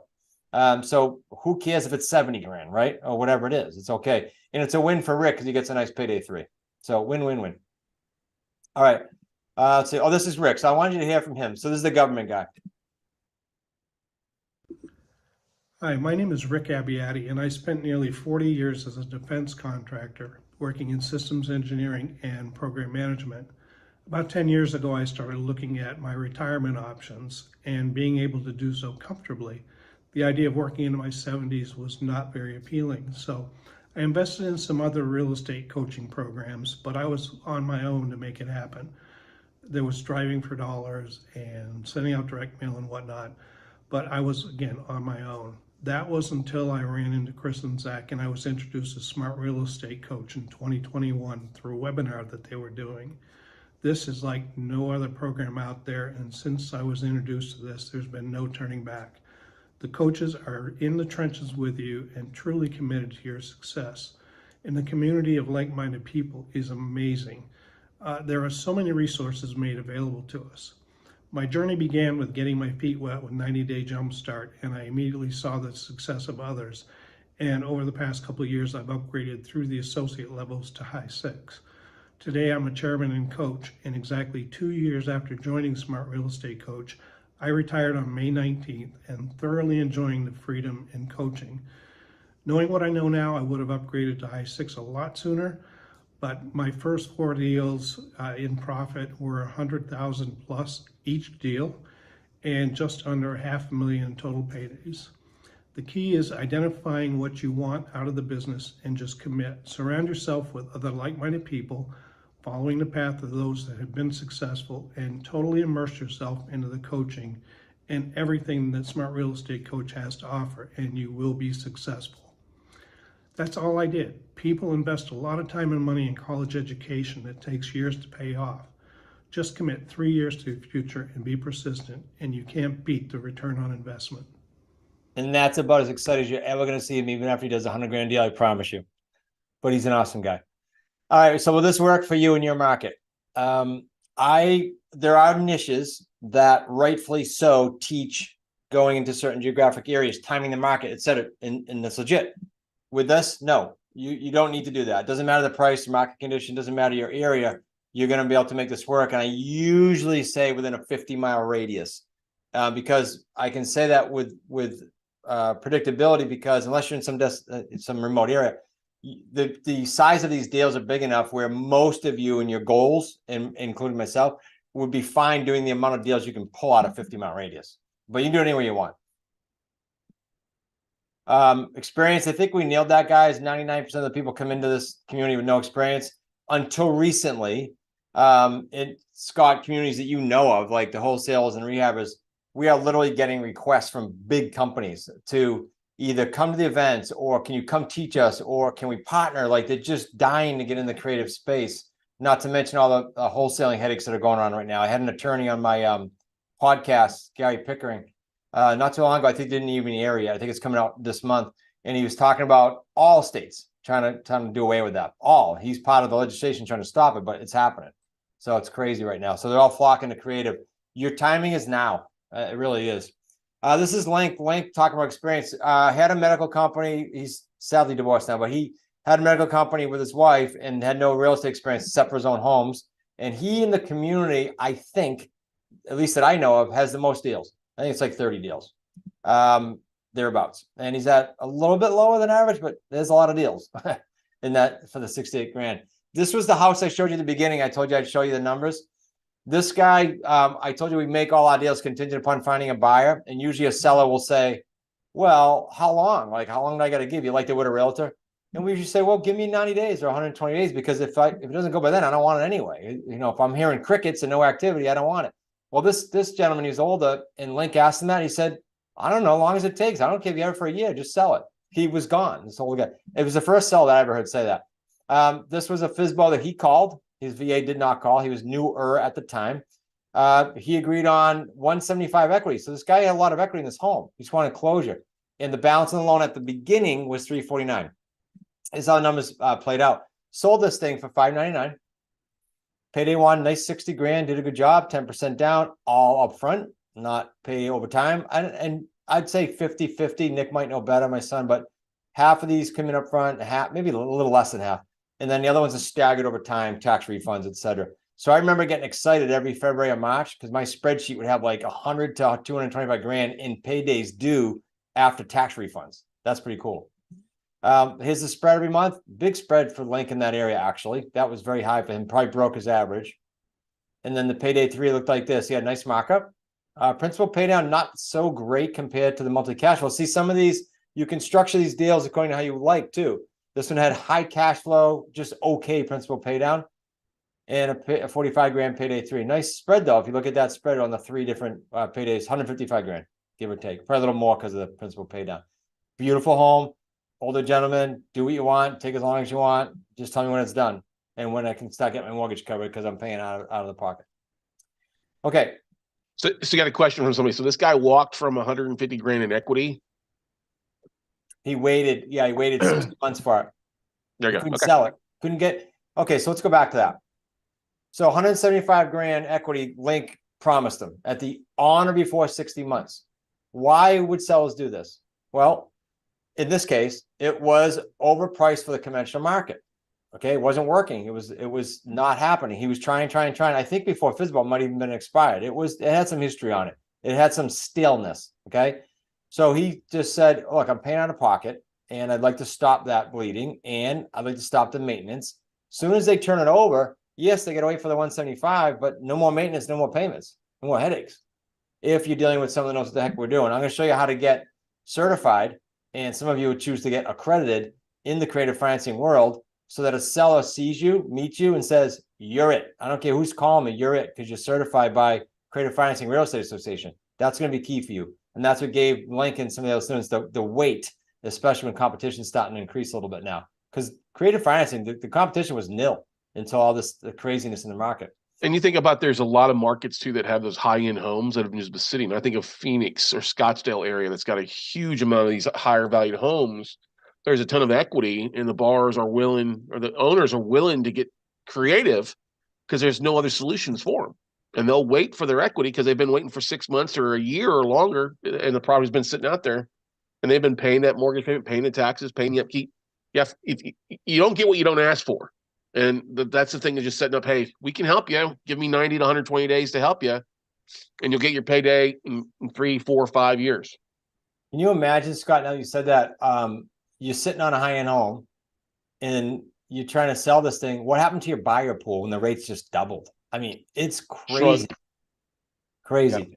So quick example. I did a deal with you and I both, it's another educator, so I won't say it publicly, but I did a deal with this gentleman that we both know, right? Not too far from here, south.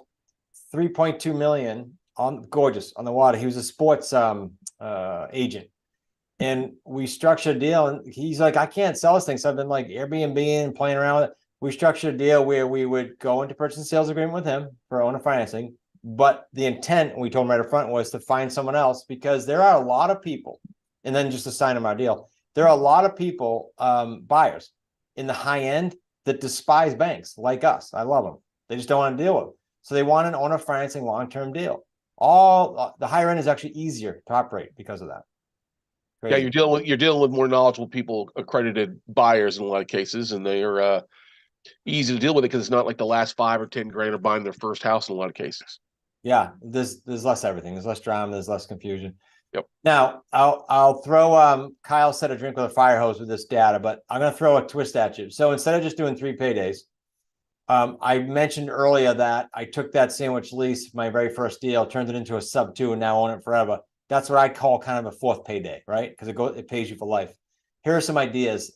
What I'll do when I wealth stack with you and look at your portfolio. One of them is that converting a sandwich lease to a sub 2. Why does that work, by the way? Okay, I meet Scott for the first time. Even though I'm accredited, he sees the credibility.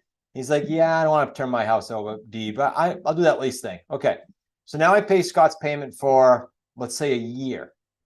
I call back, "Scott, do you think Scott has a different opinion of me a year later after I paid his mortgage and never bugged him for a year and I was on time for a year?" Yeah, he has the woman fuzzies with me now. So now I say, "Hey, Scott, how about this? We owe you," I'm just going to give you an example. There's 100 of them. "We owe you," in that guy's case in the last slide, "we owe you 175 grand, Scott, in 60 months. I don't know yet. I've got some other deals closing, but if I was to come across some money, how much do you think you'd take if I could pay you now?" The amount of people who think 175 or 20 grand is out 5 years from now or 3 years from now, they don't even think it's real. It's like an imaginary thing almost. And you say to them, "How about if I pay you now?" You get discounts majorly. Or in the case of that little ranch, here's how I did it. She was due no money. So I'm thinking, how can I have her turn the house over? I knew she was really tough financially, not doing well financially. She was divorced, went to Florida by herself. It was sad. So I called her and said, "Hey, Deb, if you can sell me the house, so I want to control it. You're not here. You don't have to worry about insurance. You don't have to worry about liability, but it's going to stay in your name, but I'll pay all the fees and I'll pay you $2,500. So she got $2,500 found money basically, and she did it. So there's all kinds of scenarios like this, but I'll help you do that to look at your portfolio. So you discount the back end.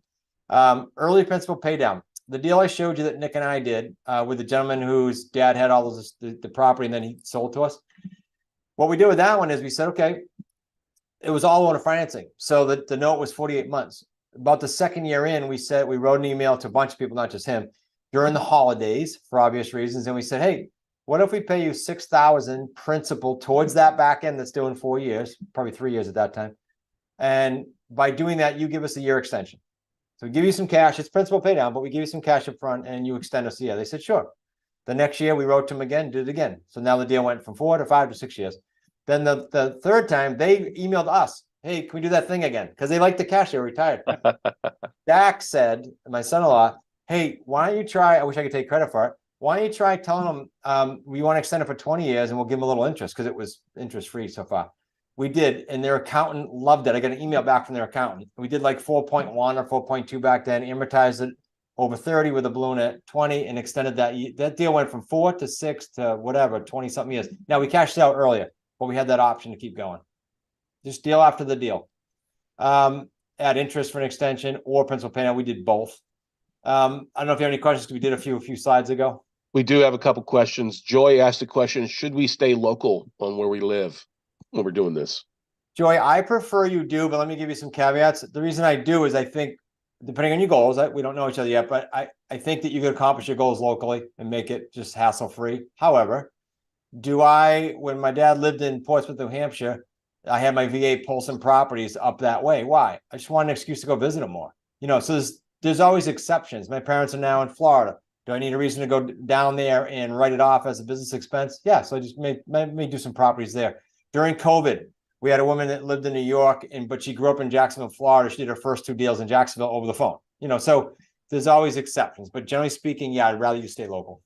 Well, it also gives you the ability to go out and if you need to see the property a little bit better, and especially if folks are out of state owners, for you to go see the property and get a really better idea of the condition of the property. I mean, there are teams that do that. I mean, we don't look at 95% of the notes that we buy because they're out of state, out of the area here, but yeah. It's still good if you need to meet with somebody face to face instead of just over Zoom or over phone. Sometimes that works to close things a little bit more. Kind of like your guy called you that, hey, I need to get this done in like 3 days. You met him on the front porch. Yeah. And Scott, I'll get your opinion on this, but since COVID, it at least gave us, I feel, the option. They were more susceptible to the option of, hey, walk through the house with me on Zoom or FaceTime, whereas before they'd be like, what? You're not coming to my house, you're going to buy. So it's a whole different conversation. At least you have options to do things virtually if you want to or need to.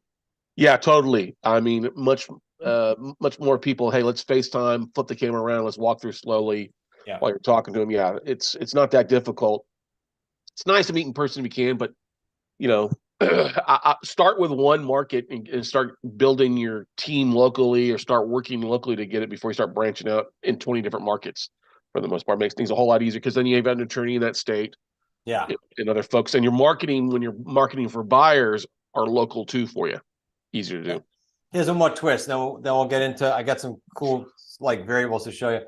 We have a gentleman I mentioned in Vermont. I talked to him this morning. I was coaching him, Sean, and his partners, and I forget how they met, frankly, but his partners are in Tennessee. So he dials, they go on appointments in Tennessee. He dials in Vermont. He goes on appointments in Vermont. So, so there's always these if ands. All right. Right. Let's see. We got Brian O'Neill. That's probably the last video I'm going to show you. Brian is the one I told you did his first 8 or 9 deals, lease purchase, $10 deposit. Literally, that's how they've drawn up. You'll see them in our agreements. And then decided, oh, I'm not doing anything now unless I do it sub 2. But look at the stuff he created here. It's crazy. That was from, that was 14 deals. So that was including his newer deals. But when he freeze framed it at 8 or 9, it was down to 800. Pretty cool. Quick video from Brian. By the way, this is no joke. He was an elevator salesman. I think you met him. He's like 6'8", right? Scott met him. And he's tall.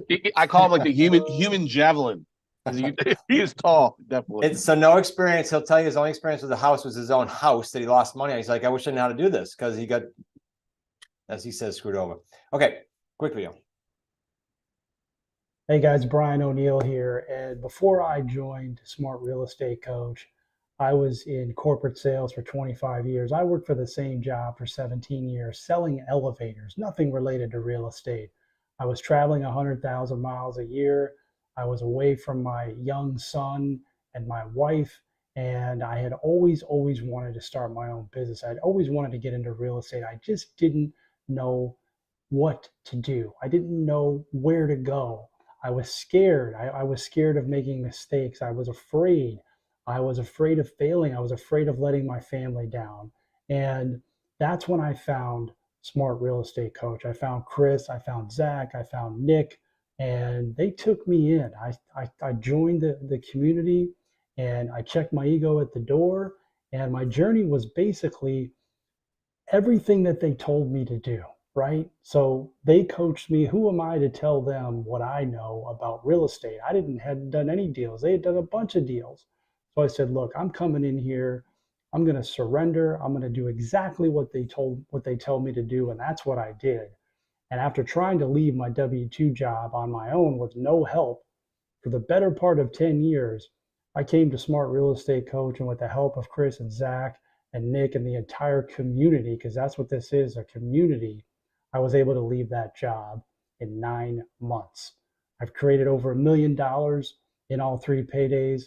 I control almost $4 million worth of real estate, and I am truly living the life beyond the life that I envisioned almost 4 years ago when I first came on as an associate. I never, ever thought that I would be a coach. I didn't think that I would have my own podcast. I didn't think that I would be introduced to the people that I've been introduced to as a result of being in this community. I just wanted to do enough deals to get out of my job. But sometimes when you take that first step, when you take that leap of faith, amazing, amazing things can happen to you. So take that first step. Cool. Brian's had his ups and downs in the business of elevators. All right. I just want to no pun intended on that. I was waiting for you to get that, Scott. All right. If you guys look at the date in the top left of the settlement statement, we just cashed this out, payday 3. Nice house in Connecticut. Bottom left, higher for us than our normal payday 3, 77 and change. I like to just throw these in now and then. This is a brand new deal just because for whatever reason, when I show a settlement statement versus the numbers on a spreadsheet, people go, oh, it is real. Yeah, that's all we do is we do deals. Now, I want to twist this up a little bit before I point you to some resources. People say all the time, and on every podcast I'm on, yeah, but you teach single family. I teach single family because if I don't, the shiny object syndrome kicks in. Oh, the building, oh, the multi, oh, so you can do this in every asset class. Wealthy people buy planes and boats with owner financing and sub 2. Okay, so I just to give you an example, multifamily, I tend to do them in my IRA owned LLC, but you can just do regular deals. This was just a little 4-unit building. Now, the story behind this is pretty cool. Remember I said niche lists, and Scott said, oh, yeah, those are cool. We do that too. Well, we sat around one day. My daughter was the general manager here at the time before she had kids. And she said, well, why don't we get a couple properties that we'll keep? Okay. So why don't we buy a list of 4 to 10 unit buildings that have no debt on them? Okay. So we milled 275 pieces. We bought this one. We said, well, that was easy. Let's do it again. We milled another 275 pieces and bought a 6-unit. Like clockwork, both the owner financing, both debt-free, both principal-only payments. Pretty neat. The goal here is a little different, right? You're not doing rent-to-own to exit. So this guy was a FSBO. His daughters were in college. He was just had it with running the property. Super nice guy. We structured $1,000, $1,023 a month, principal only. Our net operating income, NOI, after management company, because we're not going to run over there and manage it, was about $735 a month. What was the goal here? The goal was 48-month debt pay down because it's $1,000 a month. As long as you get your rents and you don't have any occupancy problems, you have $1,000 a month in the bank. You didn't have to spend a dime. Market appreciation at the time, I was betting on that a little bit, and increasing the net operating income, right? Basic little 4-unit building. I put coin op laundry in the basement, and that increased it a little bit. This is the one. See, I have the asterisks under the property. I put attorney comments. This is the one where the attorney called my attorney. They knew each other, and he said, "There's one problem here." Well, there's no personal signature, no guarantee. And I called my seller. I said, hey, your attorney works for you. He goes, yeah, of course. Well, tell him what we agreed to, but we didn't agree on that. That never came up. Call him back and tell him that's what we're doing. And the deal was saved. The attorneys are funny. They got to earn their keep. Here's how it cashed out. We had the principal pay down. So the payoff at the time was 210-ish. I remember it being a little lower, maybe 208. 279 minus that is 69 grand plus the NOI for the term, a little over 6 figures. Short term, this cashed out earlier than 48 months. Stupid little deal that we just targeted 275 pieces, cost next to nothing. It probably cost $300, and you buy it, owner financing. This one happened to be, again, in the IRA owned LLC. So just to give you an idea, this is the building that I'm standing in. I promised to show you this. If you look at the dates here on the left, we bought that in November of 18. Our lease was up across town. We needed more space. We literally bought it on November 30th and needed to move our office by December 30th across town. And this place was in shambles inside, not what you see in the picture. So between my wife and I, Nick, Zach, and contracts we knew, we just ransacked the place, fixed it up, got our office in here, inherited a tenant on the first floor. If you look in the bottom right of this deal, it cashed, top right and bottom right, it cashed out right around the event that Scott and I were at together, 9/8/23, for $750,000 profit. Because why? Because there's some principal pay down in there, as I've been showing you, because we fixed it up with our cash flow payday 1, 2s, and 3s from other deals, and we had tenants. So $750,000 on that one deal, and whatever that is, 5 years. Can you do these deals and target them and find them? Yes, this was the guy that was the largest landowner in the area. He's not new to real estate and appreciated for sale by owner and appreciated rent owner financing. He was a math guy. He said, Chris, I after we bought this, said, I read your book. I love that stuff. I'm into math. Never knew that. Well, the guy was into numbers. Loved this stuff. I told you guys I'd do 2 things here at the end. And then I'm going to hang out as long as you need after this, but let's set you up in the right way. So if nothing else, I want to give you a free ticket to a similar event that Scott and I just hung out at together in March. Free. Because if nothing else, come meet the community. Come hang out with us. I don't know if Scott, if you're gonna be there again, but there's some great people at these events and you can learn from them. Forget us on the stage, you can learn from them. The next steps, if you say, yeah, okay, I get it. I know the market timing is perfect. I get what you're saying. The next step would be what I kept alluding to, which is go on to our online resource center. It's not a course. A course means someone created it 3 months later, 6 months later, 6 years later, it's outdated. This is an online living, breathing resource center that the people doing the most deals in our community still use. You go back in, you get agreements. You go back in, you refresh on, owner financing, etc. Here's what it looks like. I'll walk you through the mods briefly here, and then I'll take any questions you guys got at the end. Mod 1, I'm going to walk you through sort of how to launch the whole thing. Like, what's the lay of the land here? What are you going to see on the left-hand side? You see all the different videos and audios. Mod 2 is how to create a system that's predictable, because what I want you to do is like Mike did.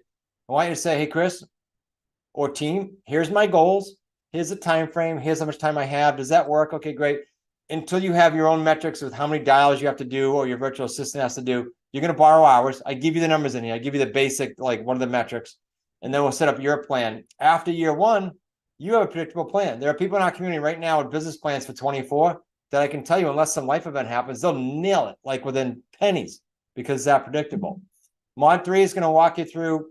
I gave you some examples, but where and how do I work with these lead sources? And you can do it for pretty inexpensive. One of our lead sources is like $60, $70 a month. You get all your leads. You can do most of your deals right from there. Yeah, it's so valuable too. I been using your resource for that, and it's phenomenal. Awesome. And I know, Scott, way back when, before it was revised, you've seen this program over and over too. So a lot of people use this to this day, guys, and I encourage it. This is yours for life, by the way. We don't take it away from you. It's living, breathing, online, ever evolving. Zach's going to walk you through scripts here, but not only Zach, in here, in addition to written scripts, you're going to hear audios as well. And at the event, Scott heard this announcement too. We said, you know what? We did a live script school on stage, and we said, let's change all the scripts. Let's update them all. Let's simplify them. Those are supposed to be done October 1. They should be done any day now. They're going to be in mod 4. As soon as we get them done, we update it. And then you go back in. How do you know they're updated? Your mod won't say 100% completion anymore. It might say 68%. And you go, oh, it must be new stuff. And you go in and you refresh. Okay. Assign out deals is a type of assignment that doesn't have 3 paydays. It only has 1, but it's a valid way to exit a deal if there's not much profit in the 3 paydays, or the seller is insisting on you not being in the middle. There are some nuances where instead of losing that deal, you can just do what I call an assign out. We call it an AO. We're going to show you how to do those because you want to kind of have that tool in your toolbox as well. You don't want to lose deals. I'm going to walk you through owner financing, kind of split up these mods. This is one of my favorites. I'm going to walk you through all kinds of nuances with that. Mod 7 is lease purchase.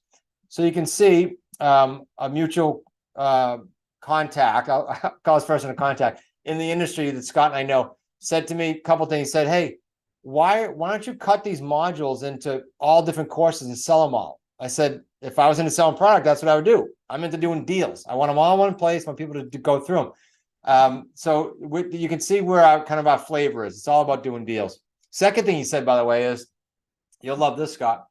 He saw my book. In the book, there's a chapter called What Can Go Wrong, where I list like all the crap you can hit. And he said, you're scaring people. I said, no, you're giving them a nice fluffy little story, and they're going out and they're saying, oh, this doesn't work. And you're getting people upset. I'm saying this will happen. Come to me and I'll help you. There's a difference there. It's a total difference in giving the full story versus just the rose-colored glasses that he likes to do. I know what you're talking about. Just said the person, not he. All right, sub 2 deals, mod 8. This is an important mod because of what the attorneys do with us is constantly update. Someone asked about checklists, constantly update our checklists internally, and then constantly update our agreements. I will tell you the agreements I used in 13 are not the same as today. They're entirely different because if we hit a boo-boo, we do 2 things. Or hit a speed bump or some problem that we run into. We go, uh-oh, call the attorney. How do we fix this next time so this doesn't happen? Okay. And then we go on the mastermind call, which we hold every Thursday, and you're on it. And we go, hey, guys, change. Here's why, here's how. Don't do this. Here's the new agreement. And this is constantly evolving. I wish I could say we fixed everything. But like I said, at the very beginning here, this workshop, these deals are always different and we're always learning. Mod 9 is Nick, my son, helping you get this thing sold. This is cool because this week had to see the 3 paydays coming together. I used to love when I was brand new and I didn't even have an assistant yet, coming in the morning and getting those buyer calls. Be like, okay, that's money. And I needed money like I needed oxygen back then in my 1-bedroom apartment. That's a cool mod for you to go through with Nick. 10 is really me kind of summarizing this with you going, all right, you've learned all these ways you can do deals. Now let's become kind of that engineer brain going, I know when this deal comes in, it fits over here as a sandwich. I know when this deal comes in, if I'm in Texas, that's a perfect sub 2. You start to get really comfortable with that after you go through enough of them. And by the way, there's more free stuff on YouTube. You can go through about, I don't know what we're up to, 250, maybe 300 deals in what we call Deal Structure Sunday. Every Sunday one comes out since like 2018. And you see our deals and our student deals. And that helps you kind of start to navigate and go, I got this. Mod 11 is the mod I referenced earlier with all the contracts and all the checklists. And I said earlier, I don't know what the value is. It's probably well over 20 because if you ask Adam, the attorney, he'd probably be mad if I said it was 20. He's been working on this for 9.5 years, constantly tweaking. Okay, I mentioned this. There's one way to be certified by the Creative Financing Real Estate Association. That's to complete each mod and take the test. It's not grueling. It's just basics. So make sure you understand foundational and you don't go out and get yourself in trouble with a seller or an attorney. So you get the basics. If you decide to get more aggressive and lock arms with us later on, you can learn about that later, and you become what we call an associate, then you'll be accredited because it's deeper training. But you can at least get certified. So when a seller says to you, yeah, I got another call about that owner financing thing. Oh, great. Was that person certified by the SFRIA? What are you talking about? Oh, I didn't think so. So here's the deal. There's only a certain amount of people accredited or certified, and I am. Go see my website. Boom. Instant credibility and authority. That program that I just walked you through on our website, smartrealestatecoach.com, you can go see it. There's free stuff on there too. Is $1,500. Here's what we're doing. Since Scott and I saw each other in September, our team is on a major mission to load up as many creative financing, wicked smart creative financing people that we can and get them to the point where they're foundationally knowledgeable to go out and do deals before this onslaught. And so what we're doing is we're loading up a bunch of action items for you because you can see behind me, like I leave this stuff everywhere. I really, truly believe there's energy in taking action. So we're going to load you up. It's not just a course. I'm going to throw in the live seller calls because I want you to hear like 100 ad nauseums. Like when you listen to a song on audio and you go, oh, I know what they're going to say next, right? You kind of can sing along. The seller calls, I want you to listen to them so many times you go, I got this. Can't wait till a seller says that to me. Like I just know how to do all this. Same with the buyer calls. You're going to hear Nick and the students talking to buyers live. I want you to not only have the ticket that I said to the summit, but hang out for the third day, which, gosh, because it's so popular now, like 98% of people come back because that's where we kind of rip apart. It's not on stage. It's kind of like pull up your chair. We're going to rip apart businesses here. We're going to do like a live mastermind. And I want you to get that ticket. So you're really rigged up. We do have a December 8th event. That's virtual. So picture what we're doing here. Here's the Academy Online. Here's a virtual event to show you how to wrap up the year and kick off 24. Let's get you going. And then 2 or 3 months later, come see us. So there's a specific ramp up here. Now, some of you will take that and run with it and be telling a story in April. And some of you will take pieces of it. It's okay. But I always say the a la carte thing doesn't work as well, right? It's not do A, C, and F and get the same result. It's do A, B, C, D, F and get an awesome result. But it's up to you how fast and slow you want to go. I'm good with it either way. We do throw in a strategy session. I want this session to be this, guys. It's not a sales. This is, I sit with you, or one of the strategists do. There's Jens, there's my son-in-law, Zach. There's a bunch of guys that do it, and gals. And I want them to say to you, hey, generally speaking, where are you now in your real estate world? Brand new, great. Experience, great. What are your challenges? Where do you want to be ideally? If you could kind of like wave the wand. And then what are the challenges? There's going to be something stopping you, or you'd already be there, right? And we'll structure a plan here in the middle to close that gap. That's what the strategy session is for. If you're just doing the QLS program, the Quantum Leap, you get 3 of them in that program. You also get a free session every Thursday at 4 o'clock. We did it yesterday. There's 100 people on it. It's free. It's called the Wicked Smart Sit Down. It's for people looking at what we do. It's for you if you're in the QLS and you're going, oh, I got deals now. How do I do them? Come see us. No limitation on that. If you're in the course and you're active, you're going to ask us for help. You can also email support@Smart Real Estate Coach. That's just if you're sitting around doing the course. We're always going to be there for you. We're about doing deals. Here's how it stacks up. All that stuff I just showed you, almost $4 grand. This sprint we're on, less than $300, guys. And I seriously think it's crazy numbers because I want to put as many people in the funnel as we can. And then some of you will decide to really kick butt on that and kind of rise to the top. We want to do deals. We want to dominate the market. Dominate. That's a part of our mission, to do deals. There's your code down there. So we know it came from this workshop. The coupon code Carson #2 is actually lowercase. If you don't put in lowercase, it's not going to happen. So you go to the cart and then you go to checkout and you're going to put that coupon code in. Okay.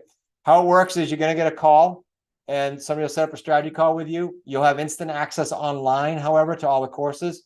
And then we'll get you set up with tickets and things like that for the virtual and the live, provided you can make them both. If you can't, it's okay. We value stacked everything in there. So you got enough to keep you busy for your first whole year, all the way through 24. I do want to go deeper with the no-brainer side of this. Money back. I don't want anyone ever, and this is since I created the course in 16, was his first course. Scott, it was with one of those, those flip cameras. I remember to this day, I had the flip camera in front of me, and you'd get dizzy watching my videos, but it's still taut. It was 10 videos. Oh, you got one? Cool. That's how I started taking videos too, is these little Dell flip cameras. Yeah, they're ideal back in the day. So that's how we started the course. Now it's like 60 videos in there. So and we haven't touched the price. In fact, we just lowered it for the rest of this year. But still, I don't want you to feel like at any time, yeah, you know what, this isn't for me, and you made me keep. No, give it. We'll take the access away. We'll refund you. It's very simple. I want people that want to do deals. That's it. Scott was part of this room. This is the Wicked Smart community. I wanted to give you a glimpse of what Slack looks like. Slack is where about 140 or 50 of us hang out now. And if you read some of those, the one right in the middle actually was when Kyle, the fireman, did this deal. It wasn't too long ago. Someone called a fireman because this guy's on fire. Oh, wait, he's a fireman. That was Kyle. I don't post those, by the way. The coaches do. It's funny. But you can see the deals going on. There's quite a rampage going on right now. Scott, we took 16 properties under contract in the last 6 weeks from new people in the community. 16. Bottom there is a call that Nick did live and posted it. He thought there was some nuggets in there. There's a channel. There's a bunch of channels. But there's a channel in there called Scripts and Dialogue. And Nick said, hey, Dad, I got this really cool call. I posted on Scripts. Everybody can learn from it. So it's constant like that. You post a question. You're not waiting for me or a coach. You get 100 people in there diving at you, helping you. You can see like +4, +9, all those. That means that's how many people answered that question or post. Pretty cool stuff. That's the community. Love it. So I had the opportunity to coach with Jarek Robbins, Tony's son. This was during COVID, coincidentally, because he really helped me through that. And during that, I learned a lot about Tony without talking to him from Jarek, because everything Jarek taught was, this is my father does. This is my father's. Hey, I was in a meeting last night with my father. That's what he did. So I love when he talks about decisions. So one of the mastermind groups with my high six, I talked about 1 minute decisions, because it can and will change your life, right? Mallory, the Penn State instructor, for example, who Scott and I were with in September, she decided in March to join. There were a bunch of people in the room who said, no, not for me, right? They came to the next event. They still didn't take action. Meanwhile, she's done 2 deals, totaling over 160 in the 2 paydays. And that's more than she'll make in the next 2 years at being a law professor. So that changed her life. I'm just suggesting that you jump on the train with us because it's going fast. And there's your bundle. Again, with the code. Scott, let me see what I got for, yeah. So here's the deal, guys. I asked Scott a couple of days ago, I said, look, there will be some people in your tribe because notes and the note buying has such synergy with what we do, as Scott said earlier, that want to be more aggressive. So I'm not tied to either way. You can go through the course. I will see you on the next Wicked Smart sit down. We'll have a great experience together. Hopefully see you at the events too. If you decide you want to do something more aggressive, when you hear the other students saying, yeah, I did this program and I work with Chris, there's 5 coaches right now. Rusty coaches you through the first 90-day curriculum. Rick from New Hampshire coaches you through if you're a starter. You're going to see what these levels mean. Mike from California coaches the immersion. And myself and Steve coach the high 6, and we have this exclusive level above that.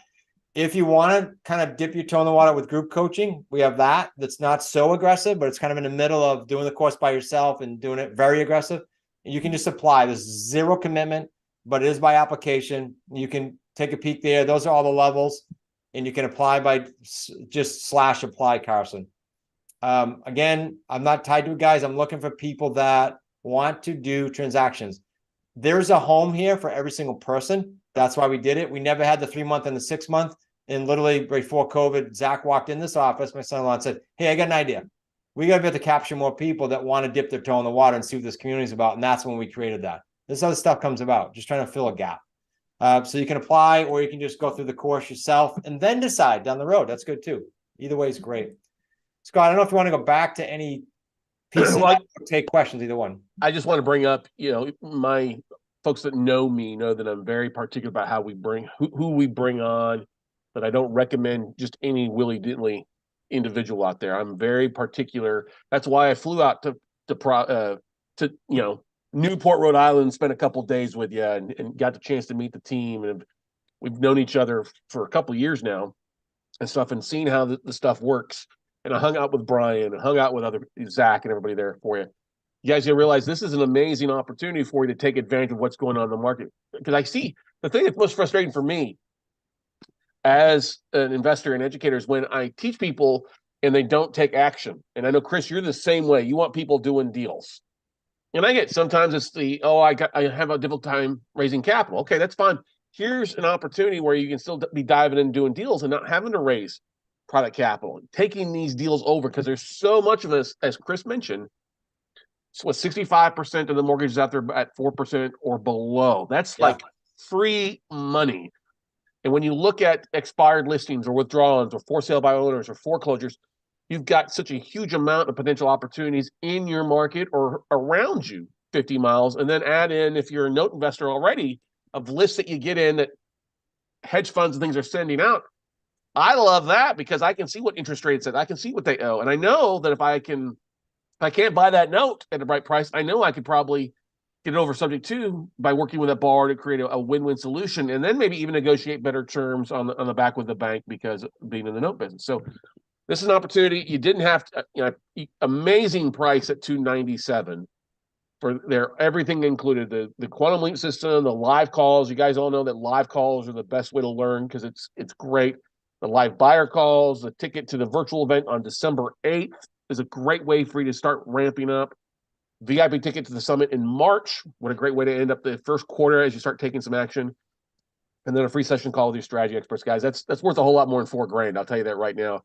For the $297, I want you guys taking advantage of what's going on so that you can make 2024 your most popular, productive, and what's the word I'm trying to say here? Profit. There we go. Profitable. You're the 3 Ps for what's going on in the market. Because if you know how to take advantage of what the market is giving you and pivoting to be able to solve issues and solve problems, that's what you're doing here. You're solving people's cure for cancer when they can't sell their house, or they've got a house they can't sell, or they've moved.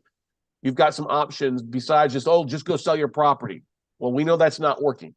So taking the option to understand and get creative, this is where you want to be, definitely. And that's why we brought Chris on. He's the expert, and him and his team are the best in the industry out there. A couple years ago during Note Camp, I was reaching a couple, hey, who's the best people at subject twos?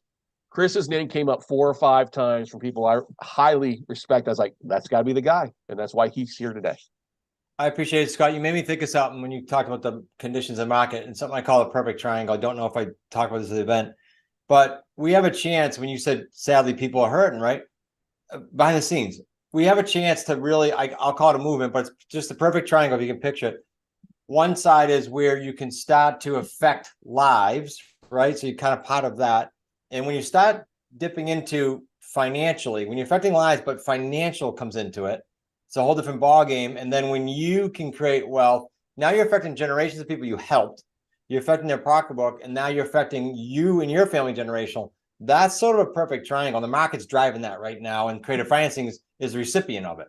So everything you said kind of came together there in my brain when you were saying that. That's exactly what's going on right now. You have an opportunity to do that. And in real estate, like if you look at, there was Joe Kennedy back in the Depression, everyone was running. And I'm going to have to math a little bit off on this. You can Google the stats here. But he dove into real estate heavy and created what in today's value is billions of dollars. But the point was he went the opposite direction, and he took advantage of what was going on in a positive light and created an absolute fortune. And I wish I had the stats right in front of me, but it was crazy numbers because he went in the opposite direction. The media's screaming right now because that's what they do. Did you know that if the media screams at you, they have 66% higher ratings if they scream negative? Yeah. If they scream positive, it drops. Yeah, That's that's why they lead with blood, death, and gore always in the most depressing stuff out there, because they get higher ratings for that. It's sad. And yeah, we have the potential to solve a lot of issues and be the positive light out there and really create win-win-win scenarios with what's going on in the market. Whereas a lot of folks don't understand it, or they think it's illegal. It's not illegal. It's completely legit. Got the attorney. I mean, like what you say, Mallory is a real estate attorney teaching at Penn State U. Yeah. You know what I mean? They're in Happy Valley. Let's see here. Wally asked, do you have a PayPal option for this? Yeah, I'm sure the girls, the team could help you with that, Wally. When I first started this back in 13, I was just doing deals and people said, hey, can you show me how to do it? I'm like, I don't know. So I use PayPal. So you can use PayPal. We'll figure it out. Yeah, Wally, just drop me an email and I'll forward it over to Kristen in Chris's office, and then she can figure that out and send you a link and go from there with his team. So good stuff. This is great stuff. I mean, Chris just rocking and rolling. I mean, it's amazing. You said 16 new deals since we were there. Yeah, I didn't know. Steve told me it was just in the last 6 weeks. Wow. Steve's the coach, so he just told me they did the leaderboard and they saw it. Wow. Let's see. Zena says this call has been really a great one, and the opportunity is pretty amazing. I thank you both very much. Yeah, Zena, you're down in California there where you're at. This is ideal out in that neck of the woods. You have a lot of folks that are there. Wally, my email is really easy, scott@weclosenotes.com. And I'll just type it in the chat room so everybody has it as well for you guys there. If you're watching on YouTube, feel free. You can post the links there. We'll be glad to do that as well for you. Think about this, guys. I'll give you an example with where it is in the month. If you, I'm in Austin, Texas, just to give you a bit of an idea. Austin, we can agree, is one of the most competitive and aggressive real estate markets in the country. Gone up, a lot of appreciation. Rent rates are down. I mean, rents are up and stuff like that. But on average, I was looking at this when I was running through my leads. I see 55 new leads a day on average. Some it's as little as 10, sometimes as many as 165. But that number each day coming in of potential deals that you reach out to. And it's an email, and the leads provide phone numbers and emails a lot of times. There are riches out there. You just got to roll up your sleeves and do that 4-letter word called work and go on it. And you've got somebody here to help assist you, hold your hand, walk you through the deal, and really make it a great time for you to do it. Because think about this. How many of these mortgages do you need to take over subject to, or lease options do you need to do to replace your income? And if you have a 24-month game plan or a 36-month game plan, you can do it. Now is the time for the next 24 to 36 months for you to be making as much hay to live the rest of your life a whole lot differently. It's all up to you to do the work. And obviously, Chris is making a stupid offer there. And of course, he's got if you don't like it, you get 100% money back guarantee. That tells you the kind of guy that he and his team are to help you out there. So, Scott, again, you sparked something. So if you're thinking, okay, how can I make my transition eventually for your JOB? And I said, we'll get a time frame and all that. some people like Mike are more conservative. Chris, I need to see this many paydays in the hopper. Other people say I need this much in the bank. So whatever it is for you, just be aware of that or be cognizant of that when you come to the strategy call, and we'll help you do it. Yeah, exactly. Good stuff there. Joy asked, where did they get the list from? Hey, it's provided in the QLS system there for you. Leads. Curtis says, this is awesome. My brother is a tired landlord. He's ready to get out. He's at least 6 properties free and clear. Well, there you go, Curtis. Now that's stupid. You got 6 deals there. It's worth paying the $297 to figure this out and get the ball rolling for you. 6 free and clear. Yeah. So 6 free and clear. I don't know price ranges, but what market is that? Yeah, Curtis, where in the country is home, or is there? Because I'm thinking that's $600 to $1 million there over the next 5 years. That's Michigan. Any specific part of Michigan, Curtis? We have students in Michigan right now. Yep. Yep. What part of Michigan? Ann Arbor, Lansing, Cucamonga, Jackson. Okay, we're by Kalamazoo. All right, yeah. Been there. No brainer, Curtis. Be happy to help you with that. By the way, Kyle's first deal, he did the fireman. He had a death in the family. His dad inherited this property, and it was a mess. And that was his deal. He helped the family out majorly, and they were happy to do that. And he's getting 100+K out of it over time. Yeah, well, yeah, definitely. That was one of the most valuable things, is that his solution was better than what was being offered by others. I remember him talking about the deal, and it's funny that you talk about him too. Is that his whole his personality has changed since he's been a part of the program too. I think you mentioned too, Chris. Totally. Well, you watch people transform. It's not. I'm going to stress this again about the community. I wish it were as easy as I show you how to do a deal. You go do a deal and you get profit. I wish it were that easy. I'm telling you, it's not, because we all have stuff, right? Yep. Well, Kyle's not alone. Every single person, you watch the transition, you watch the growth. It's crazy. When I spoke to Sean this morning, he said to me, I want a coach.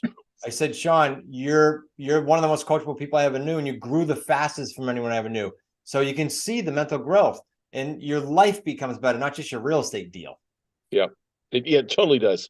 Because you start seeing solutions and your eyes are open to different opportunities versus just the whole drum of it can't be done. It can be done if you're just willing to learn skills and apply some creative outside the box, but creative financing to it. So once again, guys, it's smartrealestatecoach.com/QLS-elite to get that amazing discount for $297. Of course, you can get the free ticket to the March class by also doing, pull the link up here, as I had that typed in the chat roll here. Smart